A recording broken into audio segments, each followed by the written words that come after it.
4 ದಶಕಗಳಿಂದ ಕನ್ನಡ ಚಿತ್ರರಂಗದಲ್ಲಿ ಕಲಾ ಸೇವೆಯನ್ನು ಮಾಡಿರುವಂಥದ್ದು. ಜೊತೆಗೆ KGF ಸಿನಿಮಾದಲ್ಲಿ ಚಾಚಾಗೆ ಎಲ್ರಿಗೂ ಸಹ ಜನಪ್ರಿಯರಾದರು. ಚಿಕ್ಕ ಮಕ್ಕಳಿಂದ ಹಿಡಿದು ವಯಸ್ಸಾದವರವರೆಗೂ ಚಾಚಾ ಅಂತಲೇ ಇವರು ಹೆಸರುವಾಸಿಯನ್ನು ಆದರು. ಆದರೆ ಚಾಚಾ ಸದ್ಯಕ್ಕೆ ಏನಾಗಿದೆ, ಅವ್ರಿಗೆ ಗಂಭೀರ ಸಮಸ್ಯೆ ಬಂದಿರುವಂಥದ್ದು, ಈ ಎಲ್ಲ ಕುರಿತು ಸಹ ಈಗಾಗಲೇ ಅವ್ರು ಮಾತನಾಡಿರುವಂಥದ್ದು. ಆದರೆ ಸದ್ಯದ ಅಪ್ಡೇಟ್ ಏನು, ಯಾರ್ಯಾರು ಸಹಾಯ ಹಸ್ತಕ್ಕೆ ಅವರು ನಿಂತಿರುವಂಥದ್ದು, ಅವರ ನೆರವಿಗೆ ಯಾರ್ಯಾರು ಬಂದಿದ್ದಾರೆ ಅನ್ನುವಂಥದ್ದನ್ನು ಮಾತಾಡಿಸ್ತಾ ಹೋಗ್ತೀನಿ. ಹರೀಶ್ ರಾಯ್ ಅವರು ಇವತ್ತು ನಮ್ಮೊಟ್ಟಿಗಿದ್ದಾರೆ. ಸರ್, ಮೊದಲನೇದಾಗಿ ಆದಷ್ಟು ಬೇಗ ಹುಷಾರಾಗಿ ಮತ್ತೆ ಕನ್ನಡ ಚಿತ್ರರಂಗದಲ್ಲಿ ಹೊಸ ಹೊಸ ಸಿನಿಮಾಗಳನ್ನು ಮಾಡಿ ಅಂತ ನಾನು ಆಸೆ ಪಡ್ತಾ ಇದ್ದೀನಿ. ಖಂಡಿತ. ಒಬ್ಬರು ಈಗ ಕಲಾವಿದನಿಗೆ ಈ ಥರ ಆದಾಗ ಮೊದಲು ಮೀಡಿಯಾದವರು, ನೀವು ಸೋಷಿಯಲ್ ಮೀಡಿಯಾದವರೆಲ್ಲ ಒಂದು ಈ ಥರ ಬಂದು ಇಂಟರ್ವ್ಯೂ ಮಾಡಿ ನಮಗೊಂದು ಜನರ ಜೊತೆಗೆ ಅಪ್ಡೇಟ್ ಕೊಟ್ಟು ಅದ್ರ ಜೊತೆಗೆ ಸಪೋರ್ಟ್ ಬೇರೆ ಮಾಡ್ತಾಯಿದ್ದೀರ. ಅದರಿಂದ ಅದೊಂದು ಧೈರ್ಯ ನಮಗೆ. ಏನಂದರೆ ಏನಾದರೂ ಹೆಚ್ಚು ಕಮ್ಮಿ ಆಯಿತು ಅಂದರೂ ಕೂಡ ನಮಗೆ ಮೀಡಿಯಾದವರಾಗಲಿ ಸೋಷಿಯಲ್ ಎಲ್ಲರೂ ಇದ್ದಾರಲ್ಲ, ನಿಮ್ಮ ಮುಖಾಂತರ ಜನರು ನನಗೆ ಸಪೋರ್ಟಿಗೆ ಸಿಗ್ತಿದ್ದಾರಲ್ಲ, ಅದು ಒಂದು ನನಗೆ ಧೈರ್ಯ ಈಗ.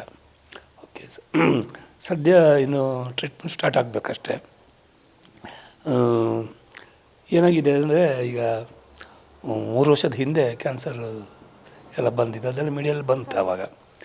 ಆವಾಗಲೂ ಜನ ಆಗಲಿ ನಮ್ಮ ಚಿತ್ರರಂಗದಲ್ಲಿ ಕೆಲವರು ಬಂದು ಹೆಲ್ಪ್ ಮಾಡಿದ್ದಾರೆ, ನಿಂತಿದ್ದಾರೆ. ಸೊ ಅದು ನನಗೀಗ 3 ವರ್ಷ ಆಗ್ತಾ ಬಂದ ಮೇಲೆ ಈಗ ನನಗೇನಾಗಿದೆ, ಸ್ವಲ್ಪ ಎದೆಲಿತ್ತು ಕ್ಯಾನ್ಸರ್ನ ಕಣಗಳು, ಎದೆಲಿತ್ತು. ಅದು ಹೊಟ್ಟೆಗೆ ಸ್ಪ್ರೆಡ್ ಆಗಿದೆ. ಹೊಟ್ಟೆಗೆ ಸ್ಪ್ರೆಡ್ ಆಗಿದ್ದಕ್ಕೆ ಅದು ಏನಾಗಿದೆ, ಆ ಕ್ಯಾನ್ಸರ್ ಕಣ ಏನು ಸ್ಪ್ರೆಡ್ ಆದಾಗ ಹೊಟ್ಟೆಯಲ್ಲಿರುವಂಥ ಒಳ್ಳೆಯ ಇದಕ್ಕೆ ಇನ್ಫೆಕ್ಷನ್ ಮಾಡ್ತದೆ. ಹಾಗೆ ಹೊಟ್ಟೆ ಪ್ರಾಬ್ಲಮ್ ಆಗಿ ನನ್ನ ದೇಹದಲ್ಲಿರುವ ವಾಟ್ರ್ ಆಗಿ ಹೊಟ್ಟೆಯಲ್ಲಿ ಸೇರಿಕೊಂಡಿದೆ. ಸೊ ಪ್ರೋಟೀನ್ ಅಂಶ ಕಮ್ಮಿ ಆಗ್ತಾ ಬರ್ತದೆ ದೇಹದಲ್ಲಿ. ಪ್ರೋಟೀನ್ ದೇಹದಲ್ಲಿ ಕಮ್ಮಿ ಆದರೆ ಶಕ್ತಿ ಇರೋದಿಲ್ಲ. ಒಂದರಿಂದ ಒಂದು ಪ್ರಾಬ್ಲಮ್ ಸ್ಟಾರ್ಟ್ ಆಗ್ತದೆ. ಈಗ ಪ್ರೋಟೀನ್ ಇದ್ರೇ ಮನುಷ್ಯನಿಗೆ ಒಂದು ಸ್ಟ್ಯಾಮಿನಾ ಇರೋದು. ಸ್ಟ್ಯಾಮಿನಾ ಇಲ್ಲದಿದ್ದಾಗ ತಕ್ಷಣವೇ ಸೈಡ್ ಎಫೆಕ್ಟ್, ಅದರಲ್ಲೂ ಬೇರೆ ಬೇರೆ ಥರದ್ದು ತೊಂದರೆಗಳು. ಈಗ ಅದಕ್ಕೆ ಈ ಹೊಟ್ಟೆಲಿರುವ ಇದಕ್ಕೆ ಕ್ಯಾನ್ಸರ್ ಕಣ ಏನಾದರೂ ಮಾಡಿ ಅದು ಕಮ್ಮಿ ಮಾಡಬೇಕು, ಆಗಲೇ ಸ್ವಲ್ಪ ರಿಕವರ್ ಸ್ಟಾರ್ಟ್ ಆಗುತ್ತೆ. ಸೊ ಅದಕ್ಕಂತ ಟ್ಯಾಬ್ಲೆಟ್ಸ್ ಕೊಟ್ಟಿದ್ದಾರೆ. ಅದು ಹೆವಿ ಡೋಸೇಜ್, ಅದು ತುಂಬ ಪವರ್ಫುಲ್. ಆ ಟ್ಯಾಬ್ಲೆಟ್ಸ್ ಇದೆ, ಸೈಡ್ ಎಫೆಕ್ಟ್ ಜಾಸ್ತಿ ಇದೆ. ಮುಖ ನಾಲಿಗೆಲ್ಲ ಗಾಯ ಹುಣ್ಣುಗಳಿದೆ, ಇದೆಲ್ಲ ಕಟ್ಟಾಗಿದೆ. ಅದು ಟ್ಯಾಬ್ಲೆಟ್ಸಿಂದ ಕಿಡ್ನಿ ಫಂಕ್ಷನ್ನೇ ಚೇಂಜ್ ಆಗುತ್ತೆ, ಬಿಸಿಯಾಗಿ ಅಷ್ಟು ಹೀಟ್. ಅದು ಒಂದಕ್ಕೊಂದು ಸಂಬಂಧ ಇಲ್ಲ. ಅದಕ್ಕೆ ಮೊನ್ನೆ ಎಲ್ಲ ಚೆಕಪ್ ಮಾಡಿಸಿದ್ವಿ, ಎಲ್ಲ ಸ್ಕ್ಯಾನ್ ಎಲ್ಲ ಮಾಡಿ ನೋಡಿದ್ರು ಡಾಕ್ಟ್ರು. ಅದೇ ಟ್ಯಾಬ್ಲೆಟ್ಸ್ಗೂ ಬೇರೆ ಚೇಂಜ್ ಮಾಡಿ ಅದನ್ನು ಹೇಳಿ ಹಿಂಗೆ ಸೈಡ್ ಎಫೆಕ್ಟ್ ಅಂತ. ಸೊ ಅವರು ಈಗ ಏನು ಯೋಚನೆ ಮಾಡ್ತಿದ್ದಾರೆ, ಬೇರೆ ಒಂದು ಇಂಜೆಕ್ಷನ್ ಇದೆ, ಅದನ್ನು ನಾವು ನಿಮಗೆ ಸಿಕ್ಕಿದ್ರೆ ನಿಮಗೆ ನಾವು ಕೊಟ್ಟರೆ ಬೇಗ ಗುಣ ಆಗ್ತೀರಿ ನೀವು. ಇಲ್ಲಾಂದರೆ ಈ ಥರ ಸಮಸ್ಯೆಗಳು ಟ್ಯಾಬ್ಲೆಟ್ಸಿಂದ ಅದು ಅನುಭವಿಸ್ತಾ ಇರಬೇಕು, ಸೈಡ್ ಎಫೆಕ್ಟ್ ಜಾಸ್ತಿ. ಇದು ಸ್ವಲ್ಪ ಬೇಗ ಸ್ಪೀಡ್ ರಿಕವರ್ ಆಗುತ್ತೆ. ಹೌದಾ? ಹೀಗೆ ಮಾತಾಡಿದ ಮೇಲೆ ನಾವು ಅಷ್ಟೊತ್ತಿಗೆ ಫ್ಯಾಮ್ಲಿಯೆಲ್ಲ ಕರೀರಿ ಅಂದರು. ಸ್ವಲ್ಪ ಫ್ಯಾಮ್ಲಿಯೆಲ್ಲ ಕರೆದ ಮೇಲೆ ಮನೆ ಮಿಸ್ಸಸ್ಸಿಗೆಲ್ಲ ಕರೆದ ಮೇಲೆ ಹೇಳಿದರು, ನೋಡಿ ಈ ಥರ ಇದೆ, ಒಂದು ಇಂಜೆಕ್ಷನ್ ಇದೆ, ಆ ಥರದ ಇಂಜೆಕ್ಷನ್ ನೀವು ಟ್ರೈ ಮಾಡಿದರೆ ನಿಮ್ಮ ಹಸ್ಬೆಂಡಿಗೆ ಬೇಗ ರಿಕವರ್ ಆಗ್ತದೆ. ಸೊ ಬಟ್ ಅಮೌಂಟ್ ಮಾತ್ರ ಜಾಸ್ತಿ ಇದೆ ಅದಕ್ಕೆ ಅಂತ. 3,55,000 ಒಂದು ಇಂಜೆಕ್ಷನ್ಗೆ. ಆಯಿತು, ಒಂದಲ್ಲ ಅಂಥೇಳಿ ಮತ್ತೊಳಗೆ ಒಂದಲ್ಲ, ಒಂದು 15-17 ಇಂಜೆಕ್ಷನ್ ಮೇಲೆ ಬೇರೆಯವರಿಗೆಲ್ಲ ಯಾರ್ಯಾರು ತೊಗೊಂಡಿದ್ದಾರೆ ಅವ್ರಿಗೆ ಅಷ್ಟಕ್ಕೆ ಹೋಗಿದ್ದಾರೆ. ಅವರು ನಿಮ್ಮ ಹಸ್ಬೆಂಡಿಗೆ ಎಷ್ಟಕ್ಕೆ ಹೋಗುತ್ತೆ ಗೊತ್ತಿಲ್ಲ. ಬಟ್ ಒಂದು ಸೈಕಲ್ ಇದೆ. ಒಂದು ಸೈಕಲ್ ಅಂದರೆ 21 ದಿನದ ಒಂದು ಇಂಜೆಕ್ಷನ್, 21 ದಿನ, ಮತ್ತು 21 ದಿನ ಆದರೆ ಇನ್ನೊಂದು ಇಂಜೆಕ್ಷನ್, ಮತ್ತು 21 ದಿನ ಇನ್ನೊಂದು ಇಂಜೆಕ್ಷನ್. ಇದು 3 ಇಂಜೆಕ್ಷನ್ ಒಂದು ಸೈಕಲ್. ಈ 3 ಇಂಜೆಕ್ಷನ್ ಆಗೋತ್ತಿಗೆ ಸುಮಾರು 10,000 ಲಕ್ಷದ್ದು. ಅಷ್ಟು ಆಗೋತ್ತಿಗೆ ನಮ್ಮದು ಏನು ಸೈಡ್ ಎಫೆಕ್ಟ್ ಅಥವಾ ಏನು ರಿಕವರ್ ಗೊತ್ತಾಗ್ತದೆ. ಅಲ್ಲಿಂದ ಕಂಟಿನ್ಯೂ ಆಗ್ತದೆ ಕೊಡಲಿಕ್ಕೆ. ಎಲ್ಲಿವರೆಗೆ ಅವ್ರು ಚೆಕ್ ಮಾಡ್ತಾಯಿರ್ತಾರೆ. ಒಂದು 6 ತಿಂಗಳಿಗೆ ಪೆಟ್ ಸ್ಕ್ಯಾನ್ ನಡೀತದೆ. ಅದರಲ್ಲಿ ಗೊತ್ತಾಗುತ್ತೆ ಕಮ್ಮಿ ಆಗಿದೆ ಜಾಸ್ತಿ ಆಗಿದೆ ಎಂಬುದು ಗೊತ್ತಾಗೋದೇ ಪೆಟ್ ಸ್ಕ್ಯಾನಲ್ಲಿ. ಪೆಟ್ ಸ್ಕ್ಯಾನ್ ಇರೋದೇ ಕ್ಯಾನ್ಸರ್ ಕಣ ನೋಡಿ ತೋರಿಸುವಂಥದ್ದು. ಅದರ ಮೇಲೆ ನಾವು ಚೆಕ್ ಮಾಡಿ ಅವರನ್ನು ಮತ್ತೆ ಟ್ರೀಟ್ಮೆಂಟ್ ಮಾಡ್ತಾ ಸಾಧಾರಣ 1-1.5 ವರ್ಷ ಬೇಕು ಅದು ಟ್ರೀಟ್ಮೆಂಟಿಗೆ. ಇಲ್ಲ ತೊಗೊಂಡಿಲ್ಲ, ಇನ್ನೂ ಸ್ಟಾರ್ಟ್ ಮಾಡಿಲ್ಲ. ಅದಕ್ಕೆ ಅದ್ರ ಮೊದಲು ನನಗೆ ಈ ಕಾಲು ಆಮೇಲೆ ಹೊಟ್ಟೆದೆಲ್ಲ ಪ್ರಾಬ್ಲಮ್, ಈ ಕಾಲೆಲ್ಲ ಸ್ವೆಲ್ಲಿಂಗ್ ಆಗಿದೆ, ಇದೆಲ್ಲ ಫುಲ್ಲು ಊತ ಬಂದಿದ್ದಲ್ಲ, ನಡೆಯೋಕ್ಕಾಗೋದಿಲ್ಲ. ಕಾಲು ಹೀಗಿರೋದ್ರಿಂದ ನಡೆಯೋಕ್ಕಾಗೋದಿಲ್ಲ. ಆಮೇಲೆ ಹೊಟ್ಟೆದು ಪ್ರಾಬ್ಲಮಿಂದ ನಡೆಯೋಕ್ಕಾಗ್ತಿಲ್ಲ. ನಾನು ಹೇಗೆ ಜನರಿಗೆ ತಲುಪೋದು ಹೇಗೆ? ಅದಕ್ಕೋಸ್ಕರ ಬೇರೆ ಮೆಡಿಸಿನ್ ಮಾಡಿಕೊಂಡು ಹೆಲ್ತ್ ಚೆನ್ನಾಗಾಗಬೇಕು. ಉಸಿರು ಕಟ್ಟೋದಾಗಲಿ, ಊರಿಂದ ಹೊರಗೆ ಹೋಗ್ಲಿಕ್ಕೆ ಭಯ ಆಗುತ್ತೆ. ಮನೆಯಿಂದ ಹೊರಗೆ ಹೋಗ್ಬೇಕಾದ್ರೆ ಫಸ್ಟ್ ನಡೆಯೋಕ್ಕಾಗೋದಿಲ್ಲ. ವೆಹಿಕಲ್ ಟ್ಯಾಕ್ಸಿ ಮಾಡ್ಕೊಂಡು ಹೋಗಿ ಬೇರೆ ಇವ್ರನ್ನ ಮೀಟ್ ಆಗ್ಲಿಕ್ಕೆ ಹೋಗು ಅಂದರೆ ಶೇಕ್ ಆದಾಗ ನೋವಾಗ್ತದೆ, ಫುಲ್ ತುಂಬಿದೆ ನೀರು. ಆವಾಗ ಸರಿ, ಫಸ್ಟು ಇದನ್ನು ಸ್ವಲ್ಪ ರಿಕವರ್ ಮಾಡಿಕೊಂಡು ನಾವು ಎಂಟ್ರಿ ಮಾಡಬೇಕಾದ್ರೆ ಒಂದು 2 ತಿಂಗಳಿಂದ ಟ್ರೀಟ್ಮೆಂಟ್ ಮಾಡಿಕೊಂಡು ಇದಕ್ಕೋಸ್ಕರ ಬೇರೆ ಟ್ರೀಟ್ಮೆಂಟ್. ಈಗ ನಿಮ್ಮನ್ನೆಲ್ಲ ಮೀಟಾಗಿ ನಾನು ನಮ್ಮ ಚಿತ್ರರಂಗದವರಿಗೆ ಎಲ್ಲರಿಗೂ ಸಹಾಯ ಕೇಳಬೇಕು. ಇಂಡಸ್ಟ್ರಿಯಲ್ಲಿ ಚೇಂಬರಿಗೆ ಹೋಗ್ಬೇಕು. ಅಲ್ಲೂ ಫಸ್ಟ್ ಅಲ್ಲಿಗೆ ತಿಳಿಸಿದರೆ ಅವರು ನಮ್ಮ ಚಿತ್ರರಂಗದ ನಾಯಕ ನಟರು, ನಾಯಕಿಯರಾಗಲಿ ಎಲ್ಲರಿಗೂ, ಟೆಕ್ನಿಷಿಯನ್ಸ್ ಎಲ್ಲರಿಗೂ ತಿಳಿಸಿ ನನಗೆ ಹೆಲ್ಪ್ ಮಾಡ್ಬೋದು ಚೇಂಬರಿಂದ ಅಂತ ನಾನು ಒಂದು ಸ್ವಲ್ಪ ಯೋಚನೆ ಮಾಡಿದ್ದೆ. ಬಟ್ ಇಲ್ಲಿ ಬಂದ ಮೇಲೆ ಸಡನ್ನಾಗಿ ಅದು ಮೀಡಿಯಾದಲ್ಲಿ ಬಂತು, ಚೇಂಬರ್ಲಿ ಹೋಗಲಿಲ್ಲ. ಬಟ್ ಈಗ ಚಿತ್ರರಂಗದ ನಾಯಕ ನಟರು ಎಲ್ಲರಿಗೂ ಸಾಧಾರಣ ಗೊತ್ತಾಗಿದೆ ಅಂತ ಅನಿಸುತ್ತೆ. ಯಾಕಂದರೆ ಒಂದು 2-3 ಕಡೆಯಿಂದ ನನಗೆ ಕಾಲ್ಗಳು ಬಂದಿದೆ. ಈಗ ಅವರ ಅಸಿಸ್ಟೆಂಟ್ಸ್ಗಳು ಕಾಲ್ ಮಾಡಿ, ಅವರ ಪಿ ಎಗಳು ಕಾಲ್ ಮಾಡಿ ಹೀಗೀಗೆ ಹೇಳಿದ್ದಾರೆ, ಸ್ವಲ್ಪ ಧೈರ್ಯವಾಗಿರಿ, ಮಾತಾಡ್ತೀವಿ, ನಿಮಗೆ ಸ್ವಲ್ಪ ಧೈರ್ಯ ಬಂದಿದೆ. ಈಗ ಅದೇ ಹೇಳಬೇಡ ಬೇಡ ಈಗ ಅಂತೇಳಿ ಮಾಡಿದ್ದಾರೆ. ನಾನು ಎಕ್ಸ್ಪೆಕ್ಟೇಷನ್ ಇರಲಿಲ್ಲ. ಒಳ್ಳೊಳ್ಳೆ ಹೀರೋಗಳು, ಒಳ್ಳೆಯವರೆಲ್ಲ, ಎಲ್ಲರೂ ನಮ್ಮ ಕನ್ನಡ ಇಂಡಸ್ಟ್ರಿಯಲ್ಲಿ ವೆರಿ ಗುಡ್ ಹಾರ್ಟೆಡ್ ಪರ್ಸನ್ಸ್ ಇರೋದು. ನಾವು ಹೇಗೆ ಸ್ಪಂದಿಸ್ತೀವಿ ಹಾಗೆ ಅವರು ಕೂಡ ನಮ್ಮ ಜೊತೆಗೆ. ಬಟ್ ನಾನು ಈ ಸರಿ ನಾನು ಸರಿಯಾಗಿ ಒಂದು ಅಷ್ಟು ಕ್ಲೋಸ್ ಇಲ್ಲದಿದ್ರು ನನ್ನ ಹತ್ರ ಬಂದು ಫೋನ್ ಮಾಡಿಸಿ ಅಸಿಸ್ಟೆಂಟ್ ಪಿ ಎನ್ ಕಳಿಸಿ, ಅವ್ರ ಅಸಿಸ್ಟೆಂಟ್ಸ್ ಇರ್ತಾರಲ್ಲ ಅವರನ್ನೆಲ್ಲ ಕಳಿಸಿ ಮಾತಾಡ್ಕೊಂಡು ಬಾ, ಧೈರ್ಯ ಹೇಳಿ ಬಾ, ನಾವಿರ್ತೀವಿ, ಎದುರದ್ದು ಬೇಡ. ಸೊ ಅದೊಂದು ಈಗ ನನಗೆ ನಿನ್ನೆಯಿಂದ ಅದೊಂದು ತುಂಬ ಧೈರ್ಯ ಅಂತ ಹೇಳಿದಲ್ಲ. ಇದೆಲ್ಲ ಒಂದು ನಿಮ್ಮ ಇದರಿಂದೆಲ್ಲ ಗೊತ್ತಾಗೋದು. ನಾನು ಇವತ್ತು ನಮಗೆ ಇಂಟ್ರ್ವ್ಯೂ ಬರ್ತೀನಿ ಅಂದರೂ ನನಗೆ ಬರಬೇಕು ಅಂತ ಆಸೆ ಇದೆ. ಬಟ್ ನನಗೆ ಇವತ್ತು ಸ್ವಲ್ಪ ಮೈ ಹುಷಾರಿರಲಿಲ್ಲ. ಆಮೇಲೆ ಏನು ಗೊತ್ತಿಲ್ಲ, ಎಲ್ಲರೂ ಫೋನ್ ನಂಬರ್ ಕೊಟ್ಟಿದ್ದಾರೆ, ಎಲ್ಲರ ಮಾತಾಡಿ ಸುಸ್ತಾಗ್ಬಿಡ್ತೀವಿ. ಅದೇ ಹರೀಶ್ ಸರ್, ಈಗ ಯಾವ ಕ್ಯಾನ್ಸರ್ ಎಷ್ಟನೇ ಸ್ಟೇಜಲ್ಲಿದೆ ಅಂತ? ಇದು ಆ್ಯಕ್ಚುಲಿ ಬಂದು ಫಸ್ಟು ನನಗೆ 3 ಇಯರ್ಸ್ ಬ್ಯಾಕು 4th ಸ್ಟೇಜಲ್ಲಿದ್ದೆ. ನಂಗೆ ಫಸ್ಟ್ ಹೇಳಿದವರು, ಅದಕ್ಕೆ ನಾನು ಸ್ವಲ್ಪ ನೆಗ್ಲೆಕ್ಟ್ ಮಾಡಿದ್ದೆ. ಆಮೇಲೆ ಕಿದ್ವಾಯಲ್ಲಿ ಸಿದ್ದಪ್ಪ ಅಂತಿದ್ದಾರೆ, ಅವರೇ ನನಗೆ ಆಪ್ರೇಷನ್ ಮಾಡಿರೋದು. ತುಂಬ ಒಳ್ಳೆಯ ಡಾಕ್ಟ್ರು. ಇದು ಈ ಕುತ್ತಿಗೆ ಭಾಗ ಎಲ್ಲ ಅವರೇ ನೋಡ್ಕೊಳ್ಳೋದು. ಅವರು ಆಪ್ರೇಷನ್ ಮಾಡಿಕೊಟ್ಟವ್ರು. ಅವರು ಸ್ವಲ್ಪ ಲೇಟ್ ಬಂದಿದ್ದಕ್ಕೆ ಒಂದು ಸರಿ ಬೈದರು. 4th ಸ್ಟೇಜ್ ಬಂದಿದೆ, ನೀವು ಹುಡುಗಾಟ ಆಡ್ತಿದ್ರಿ, ನಿಮಗೆ ಗೊತ್ತಿಲ್ಲ. ಆವಾಗ ಅದು ಲಂಗ್ಸಲ್ಲಿತ್ತು. ಲಂಗ್ಸ್ ಅರ್ಧ ನೀರು ತುಂಬಿಕೊಂಡು ಅರ್ಧ ಲಂಗ್ಸು ವರ್ಕ್ ಆಗೋದಿಲ್ಲ. ಈಗಲೂ ಕೂಡ ಲಂಗ್ಸ್ ನನಗೆ ಅರ್ಧ, ಅದು ಒಂದು ಲಂಗ್ಸ್ 2 ಲಂಗ್ಸ್ ಇದೆಲ್ಲ, ಲೆಫ್ಟ್ ಸೈಡ್ ಇದ್ದ ಲಂಗ್ಸಲ್ಲಿ ಅರ್ಧ ಸ್ವಲ್ಪ ಡ್ಯಾಮೇಜ್. ಸ್ವಲ್ಪ ಮ್ಯಾನೇಜ್ ಮಾಡ್ಬೋದು ಈಗ ಪರಿಸ್ಥಿತಿ. ಅವತ್ತಿನ ಪರಿಸ್ಥಿತಿಯಲ್ಲಿ ಅದು ನೀರು ತುಂಬಿ ಇದೆಲ್ಲ ಕ್ಯಾನ್ಸರ್ಸ್ ಕಣಗಳಿತ್ತು. ಅದನ್ನು ಇವರು ಅಂದರು ಆವಾಗ ಡಾಕ್ಟ್ರು, ನಿಮಗೆ 4th ಸ್ಟೇಜ್ ಇರೋದು, ನೀವು ಸ್ವಲ್ಪ ಕೇರ್ ತೊಗೋಬೇಕು, ಸ್ವಲ್ಪ ಕರೆಕ್ಟಾಗಿ ಇದು ಮಾಡೋಕ್ಕೆ ಹೋಗಬೇಡಿ, ತುಂಬ ಡೇಂಜರ್ ನೀವು ಇರೋ ಸ್ಥಿತಿ. ಅಲ್ಲಿಂದ ಅವರು ನನ್ನ ಆಂಕಾಲಜಿಸ್ಟ್ ಅಂತೇಳಿ ಎದೆ ಭಾಗಕ್ಕೆ ಬೇರೆ ಡಾಕ್ಟ್ರು. ಇದು ಸಿದ್ದಪ್ಪ ಅವ್ರು ಬಂದು ಬರೀ ಕುತ್ತಿಗೆ, ಇಲ್ಲಿಂದ ಕುತ್ತಿಗೆ ಬೇರೆ ಇದ್ದಾರೆ. ಇದು ಕೆಳಗೆ, ಇಲ್ಲಿಂದ ಕೆಳಗೆ ಬಂದರೆ ಹೊಟ್ಟೆವರೆಗೆ ಅದು ಬಂದು ನಮ್ಮ ಸುರೇಶ್ ಬಾಬು ಅಂತ ಕಿದ್ವಾಯಲ್ಲಿ very famous doctor, is a principal.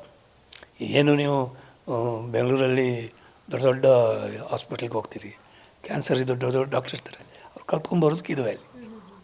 ಎಲ್ಲರೂ ನೀವು ಅದು ದೊಡ್ಡ ಹಾಸ್ಪಿಟ್ಲ್ ಹೋಗ್ಬೇಕಿತ್ತು, ಇಲ್ಲಿ ಹೋಗ್ಬೇಕಿತ್ತು.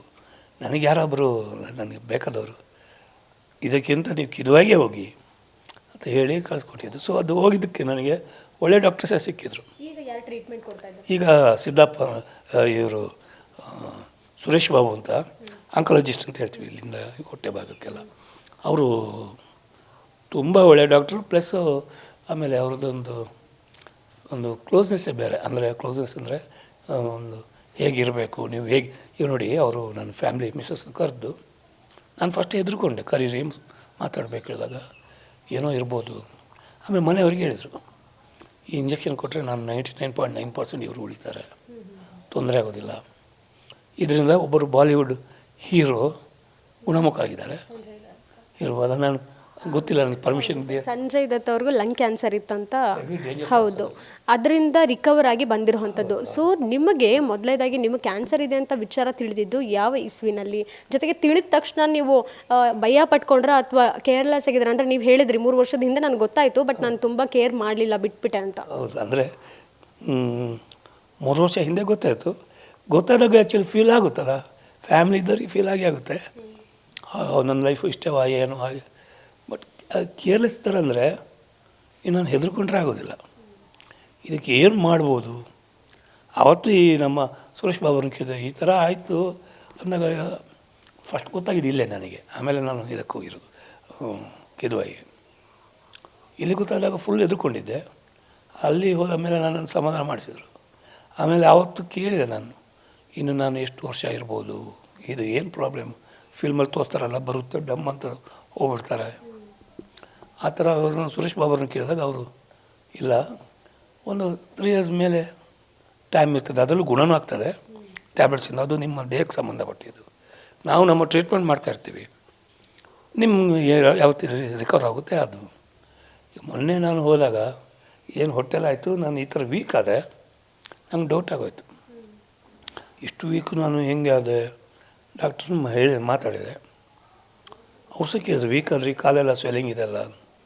ನಾನು ಡಾಕ್ಟ್ರನ್ನ ಒಂದೇ ಕೇಳಿದ್ರು, 3 ಇಯರ್ಸ್ ಅವತ್ತು ಅಂದಿದ್ದು ನೀವು, 3 ಇಯರ್ಸ್ ಆಗಿದೆ, ಈಗ ಏನಾದರೂ ಆ ಥರದ್ದೇನಾದರೂ ನನ್ನ ಲೈಫಿಗೆ ಏನಾದರೂ ಮುಂದೆ ಬಂತ, ಡೇಟ್ ಆ ಥರ ಬಂತ?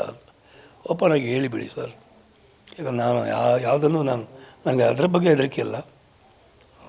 ಫ್ಯಾಮ್ಲಿಗೆ ಸ್ವಲ್ಪ ಭಾಳ ಇಷ್ಟಪಡ್ತೀನಿ. ಫ್ಯಾಮ್ಲಿ ಅಂದರೆ ನಾನು ನಂಬಿಕೊಂಡಿರೋ ಹೆಂಡತಿ, ಮಕ್ಕಳು ಇಬ್ಬರಿದ್ದಾರೆ, ನನಗೆ ಅದ್ರ ವ್ಯಾಲ್ಯೂ ಗೊತ್ತಾಗಿದೆ.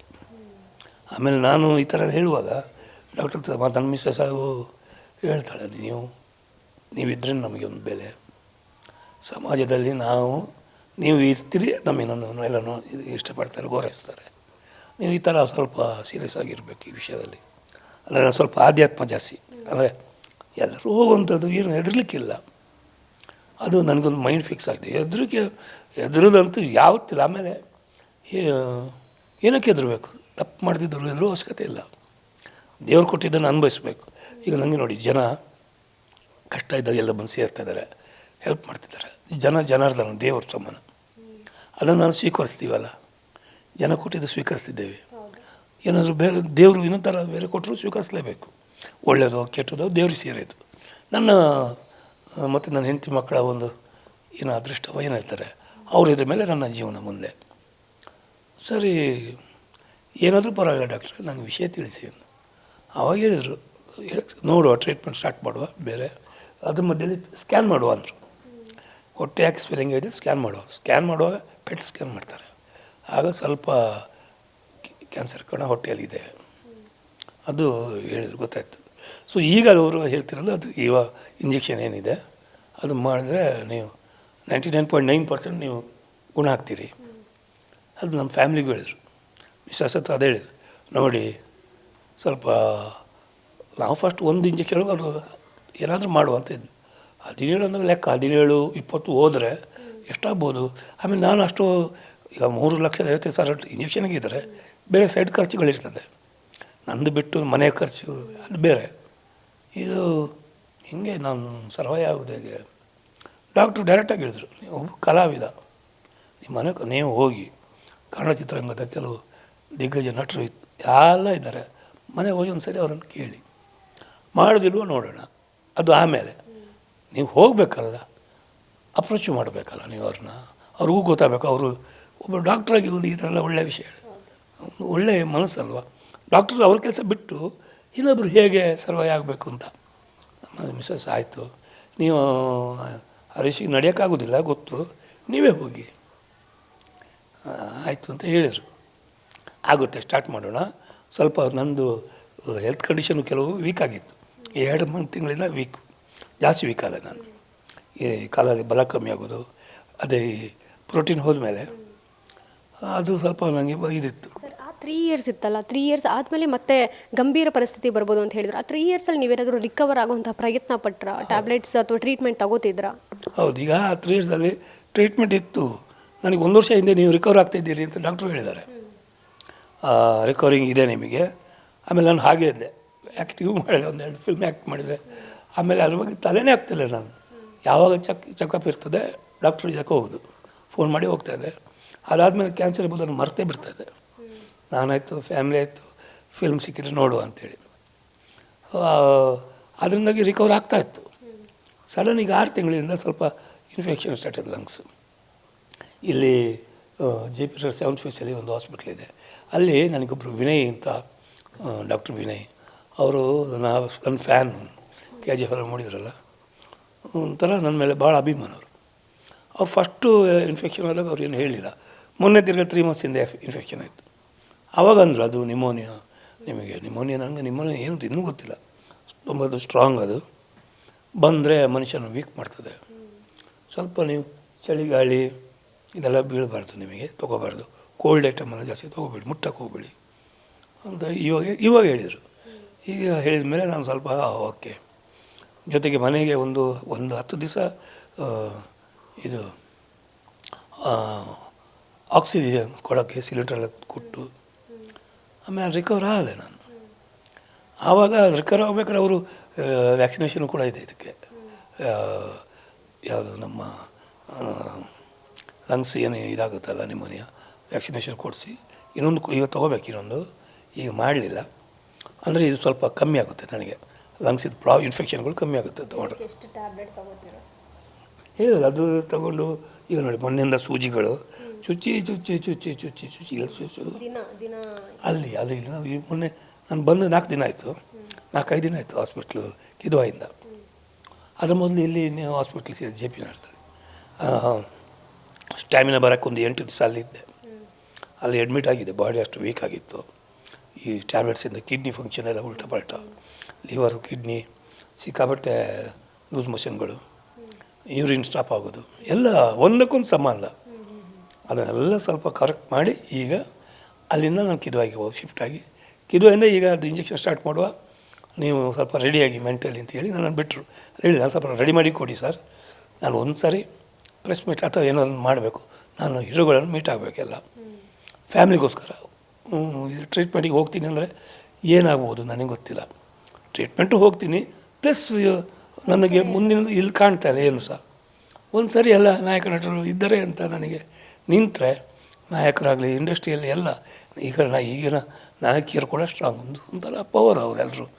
ಸಹ ನಟರು ಕೂಡ ತುಂಬ ಹೆಸರುವಾಸಿಯಾಗಿ ಈಗ ನನ್ನ ಇಂಡಸ್ಟ್ರಿಯಲ್ಲಿ ಒಮ್ಮೆ ನಾನು ಎಲ್ಲರನ್ನು ಮಾತಾಡಿಸ್ಬೇಕು ಆ ಥರ ನಾನು ರೆಡಿ ಮಾಡಿ ಮತ್ತು ಈಗ ಮೊನ್ನೆಯಿಂದ ಅದು ಮಾಡಿ ಹೇಳಿದ್ದೀನಿ. ನಾನು ಒಂದು ಸರಿ ನಾನು ಶಿವಣ್ಣನ ಮೀಟ್ ಆಗಬೇಕು ಪಾಪ. ಯಾಕಂದರೆ ನಾನು ಅವ್ರಿಗೂ ಹೆಲ್ತ್ ಪ್ರಾಬ್ಲಮ್ ಆದಾಗ ಹೋಗ್ಲಿಕ್ಕೆ ಆಗಲಿಲ್ಲ.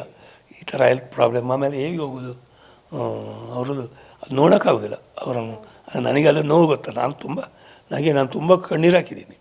ನಾನು ಡಾಕ್ಟ್ರಿಗೆ ಹೇಳಿದೆ, ಅದು ಡಾಕ್ಟ್ರೇ ಹೇಳಿದರು ಶಿವಣ್ಣಂದು ಪಾಪ ಹಿಂಗೆ. ಅವ್ರು ತುಂಬ ಇಷ್ಟ, ಸುರೇಶ್ ಬಾಬು ಶಿವಣ್ಣ ಗಟ್ರೆ ಭಾಳ ಅಭಿಮಾನ ಅವರಿಗೆ, ಅಂದರೆ ಅಣ್ಣವ್ರದ್ದು ಅಭಿಮಾನ. ಆಮೇಲೆ ಶಿವಣ್ಣ ಹಿಂಗೆ ಎಷ್ಟು ಚೆನ್ನಾಗಿ ಅವ್ರ ಕಣ್ಣಲ್ಲಿ ಆ್ಯಕ್ಟ್ ಮಾಡ್ತಾರೆ ಶಿವಣ್ಣ. ಒಂದು ಸರಿ ಶಿವಣ್ಣ ಮನೆಗೂ ಹೋಗಿ ನಾನು ಹೋಗೋದು ಹೇಗೆ ಅಂತ ಹೇಳಿದೆ. ಆಮೇಲೆ ಸಡನ್ ಈಗ ಹೋಗ್ಲಿಕ್ಕೆ ಆಗೋದಿಲ್ಲ, ಯಾರನ್ನಾದರೂ ತಿಳಿಸಿ ಹೋಗ್ಬೇಕು ಅವ್ರ ಮನೆಗೆ, ಅಷ್ಟು ಸುಲಭ ಹೇಗೆ ಹೋಗೋದು, ಈ ಥರ ಕಷ್ಟ ಆಗ್ತದಲ್ಲ. ಇಲ್ಲ ಈಗ ಹೋಗಿ ನೀವು ಮಾತಾಡಿಸಿ, ಇದು ಸಹಾಯ ಅಂತ ಹೇಳಿಲ್ಲ, ಒಂದು ಅವ್ರ ಹತ್ರ ಒಂದು ಇಂಡಸ್ಟ್ರಿ ಅವರಿಗೆ ಅವ್ರು ಹೇಳಿ ಸಾಕು ವೀಡಿಯೋ ಮಾಡಿ. ಈ ಹರೀಶ್ ರಾಯ್ನು ಸ್ವಲ್ಪ ಎಲ್ಲರೂ ಬಂದು ಸಪೋರ್ಟ್ ಮಾಡಿ ನಿಲ್ಲಿಸಿ ಹರೀಶಿಗೆ ಒಂದು ಮಾತು ಅಂತ ಅವ್ರು ಹೇಳ್ಬಿಟ್ರೆ, ಇದು ನೀವು 17 ಇಂಜೆಕ್ಷನ್ ದೊಡ್ಡ ವಿಷಯವ, ಅವರೆಲ್ಲ ಏನು ನೀವು ಅವರೆಲ್ಲ ಲೆಜೆಂಡ್ಸ್ ಅವರು, ನೀವು ಹೆದರಬೇಡಿ, ಟ್ರೈ ಮಾಡಿ, ನೀವು ಮಾಡಿಲ್ಲ ಅಂದರೆ ಆಮೇಲೆ ನೋಡೋಣ. ಪ್ರಯತ್ನ ಏನಾದರೂ ಪಟ್ರ ಸರ್ ಶಿವಣ್ಣ ಅವ್ರನ್ನ ಭೇಟಿ ಆಗೋಕ್ಕೆ ಕರೆ ಮಾಡಿದ್ರ ಅಥವಾ? ಇಲ್ಲ ಅದೇ ಅವ್ರದ್ದು ಇಲ್ಲ, ಬರುತ್ತೆ ಸದ್ಯದಲ್ಲಿ ಬರುತ್ತೆ 100%. ಯಾಕಂದರೆ ಈಗ ನೀವೆಲ್ಲ ಇವರೆಲ್ಲ ಬರ್ತಾರಲ್ಲ, ಅಣ್ಣನಿಗೆ ಫಸ್ಟ್ ಅಣ್ಣನಿಗೆ ತಿಳಿಸು ಅಂತ ಹೇಳಿ. ಈಗ ಧ್ರುವ ಸರ್ಜಾ ಅವ್ರು ಕೂಡ ಸಹಾಯ ಮಾಡಿದ್ದಾರೆ ಅಂತ ಕೇಳ್ಪಟ್ವಿ, ನೀವು ಕೂಡ ವಿಡಿಯೋ ಮಾಡಿ ಧನ್ಯವಾದ ಹೇಳಿದ್ರಿ. ಅಂದರೆ ಅವರು ಪಿ ಎ ಆಗುತ್ತಿಲ್ಲ, ಬಂದು ನೀನೇ ಮಾತಾಡ್ಸಿದ್ರು, ಅಣ್ಣ ಮಾತಾಡ್ತಾರೆ. ಅಣ್ಣ ಬ್ಯುಸಿ ಇದ್ದರು ಫಸ್ಟಿಗೆ, ಆಮೇಲೆ ಮಾತಾಡಿದ್ರು, ಹೇಳಿದ್ರು. ಅವರು ಖುಷಿ ಆಯಿತು, ಫೋನ್ ಮಾಡಿ ಅಣ್ಣ ನಾನು ಇದ್ದೀನಿ, ನಾವು ಬಿಟ್ಕೊಡೋದಿಲ್ಲ ಅಣ್ಣ ನಿಮ್ಮನ್ನು, ಯಾರು ಹೆದರಬೇಡಿ, ನೀವು ಕಣ್ಣಲ್ಲಿ ನೀರು ಹಾಕಬೇಡಿ, ಹಂಗೆ ಅಷ್ಟೇ ಒಂಥರ ಹೋಯ್ತು. ಯಾಕಂದರೆ ನಾನು ಹೇಳಿಲ್ಲ ಹೆಸರು ಹೇಳೋದಿಲ್ಲ ಅಂತ ಹೇಳಿದಲ್ಲ ನಾನು. ಆಮೇಲೆ ಅವರು ಏನು ನಾನು ಅಷ್ಟು ಕ್ಲೋಸ್ ಇಲ್ಲ ನಾನು, ಅಂದರೆ ಅವ್ರು ನೋಡಿದ್ದೀನಿ, ಚಿಕ್ಕ ವಯಸ್ಸಿನಲ್ಲೂ ಅವರನ್ನು ನೋಡಿದ್ದೀನಿ, ಬರ್ಡೇಗೆಲ್ಲ ಹೋಗಿದೆ. ಒಂದು ಅವ್ರಿಗೆ ಪ್ರೀತಿದು ಕೊಟ್ರಲ್ಲ, ಏನೋ ಒಂಥರ ನನಗೆ ಓ ಆಯಿತು. ಸೊ ಅವರ ಹುಡುಗರು ಬಂದಿರೋದು, ಬಂದು ಮಾತಾಡಿಸಿ ಹಿಂಗೆ. ಆಮೇಲೆ ಅವರೇ ಹೇಳಿದರು, ಇವರು ಹೇಳಿದ್ರು ಬೇಡ ಅಂತ ಹೇಳಿದ್ದಾರೆ. ಏನು ಹೇಳೋದು ಬೇಡ, ನೀವು ಫಸ್ಟು ನೀವು ಯಾವಾಗ ಹೋಗೋದು? ನಾನು ಹೇಳೋದು ಗೊತ್ತಿಲ್ಲ, ನಾವೆಲ್ಲರೂ ಇರ್ತೀವಿ, ನೀವು ಹೆದರಬೇಡಿ, ನಾನು ಇದ್ದೇ ಇರ್ತೀನಿ, ನಮ್ಮ ಕನ್ನಡ ಚಿತ್ರರಂಗ ಇರ್ತದೆ ಅಂತೆಲ್ಲ ಅಷ್ಟೆಲ್ಲ ಮಾತಾಡುವಾಗ ಆಮೇಲೆ ಅವ್ರು ಹುಡುಗರು ಅಂದರು, ಒಂದು ವಿಡಿಯೋ ಬಿಟ್ ಮಾಡು. ಅವರು ಬಂದಿದ್ದು ನನಗೆ ಗೊತ್ತಿಲ್ಲ, ನನಗೆ ಅವರು ಮಾತಾಡಬಾರ್ದು ಹೇಳಿದ್ದಾರೆ. ಬಟ್ ಅವ್ರು ಹುಡುಗರು ಹೇಳಿದ್ರಲ್ಲ, ಸರಿ ಆಯಿತು, ಒಂದು ವಿಡಿಯೋ ಬಿಟ್ಟು ಇರಲಿ, ಆಯಿತು, ಅದೇನು ತೊಂದರೆ ಇಲ್ಲ, ಮಾತಾಡಿಲ್ಲ ಹೌದಲ್ವಾ. ನಾನು ಹೇಳಿದ್ದು ಇನ್ನೂ ಕೆಲವರು ಮಾತಾಡಿದ್ದಾರೆ, ಅದು ಮುಂದಿನ ದಿನ. ಅದೇ ಸರ್, ಇನ್ನು ನಿನ್ನೆ ರಜತ್ ಕೂಡ ಬಂದಿದ್ರು, ರಕ್ಷಕ್ ಕೂಡ ಬಂದಿದ್ರು, ನಿಮ್ಮನ್ನ ಭೇಟಿಯಾಗಿ ನಿಮ್ಮ ಆರೋಗ್ಯ ವಿಚಾರಿಸಿದ್ರು. ನನಗೆ ಖುಷಿ ಆಗೋಯ್ತು. ನನಗೆ ಗೊತ್ತಿಲ್ಲ ರಜತ್, ನನಗೆ ಅದು ಅವರ ಹುಡುಗರು ಹೇಳಿದ್ರು ಹೆಸರಂತೆ, ನನಗೆ ಗೊತ್ತಿಲ್ಲ. ನನಗೆ ರಕ್ಷಕ್ ಮೊದಲಿನ ಪರಿಚಯ, ಪಾಪ ಅವ್ರ ಅಪ್ಪ ಎಲ್ಲ ನಾವೆಲ್ಲ ಫ್ರೆಂಡ್ಸು.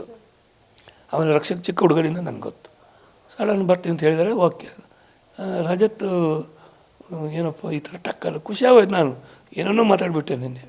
ಒಂಥರ ಮನೇಲಿ ಎಲ್ಲರೂ ಹೇಳ್ತಾರೆ, ಈಗ ನಿಮ್ಮ ಮುಖ ಸ್ವಲ್ಪ ಒಂಥರ ನಗ್ತಾ ಇರ್ತೀರಿ. ಹಾಂ, ನೋಡಿ ನೀವು ಈಗ ಇವತ್ತು ಸ್ವಲ್ಪ ಜ್ವರ ಥರ ಇದೆ.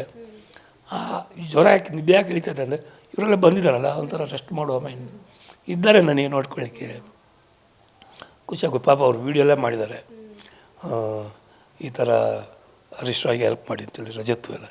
ಬಟ್ ಪಾಪ ಅವರೆಲ್ಲ ಮಾಡಿ ಹಾಕಿದ್ದಾರೆ, ಗೂಗಲ್ ಪೇ ಅವರು ನನ್ನ ಇದನ್ನು ಬ್ಲಾಕ್ ಮಾಡಿ ಇಟ್ಟಿದ್ದಾರೆ. ಜನ ಏನಾದರೂ ಮಾಡಿದ್ರು ಕೂಡ ಬ್ಲಾಕ್. ಈಗ 2 ದಿನ ಆಗೋಯ್ತು ಬ್ಲಾಕ್ ಆಗಿ.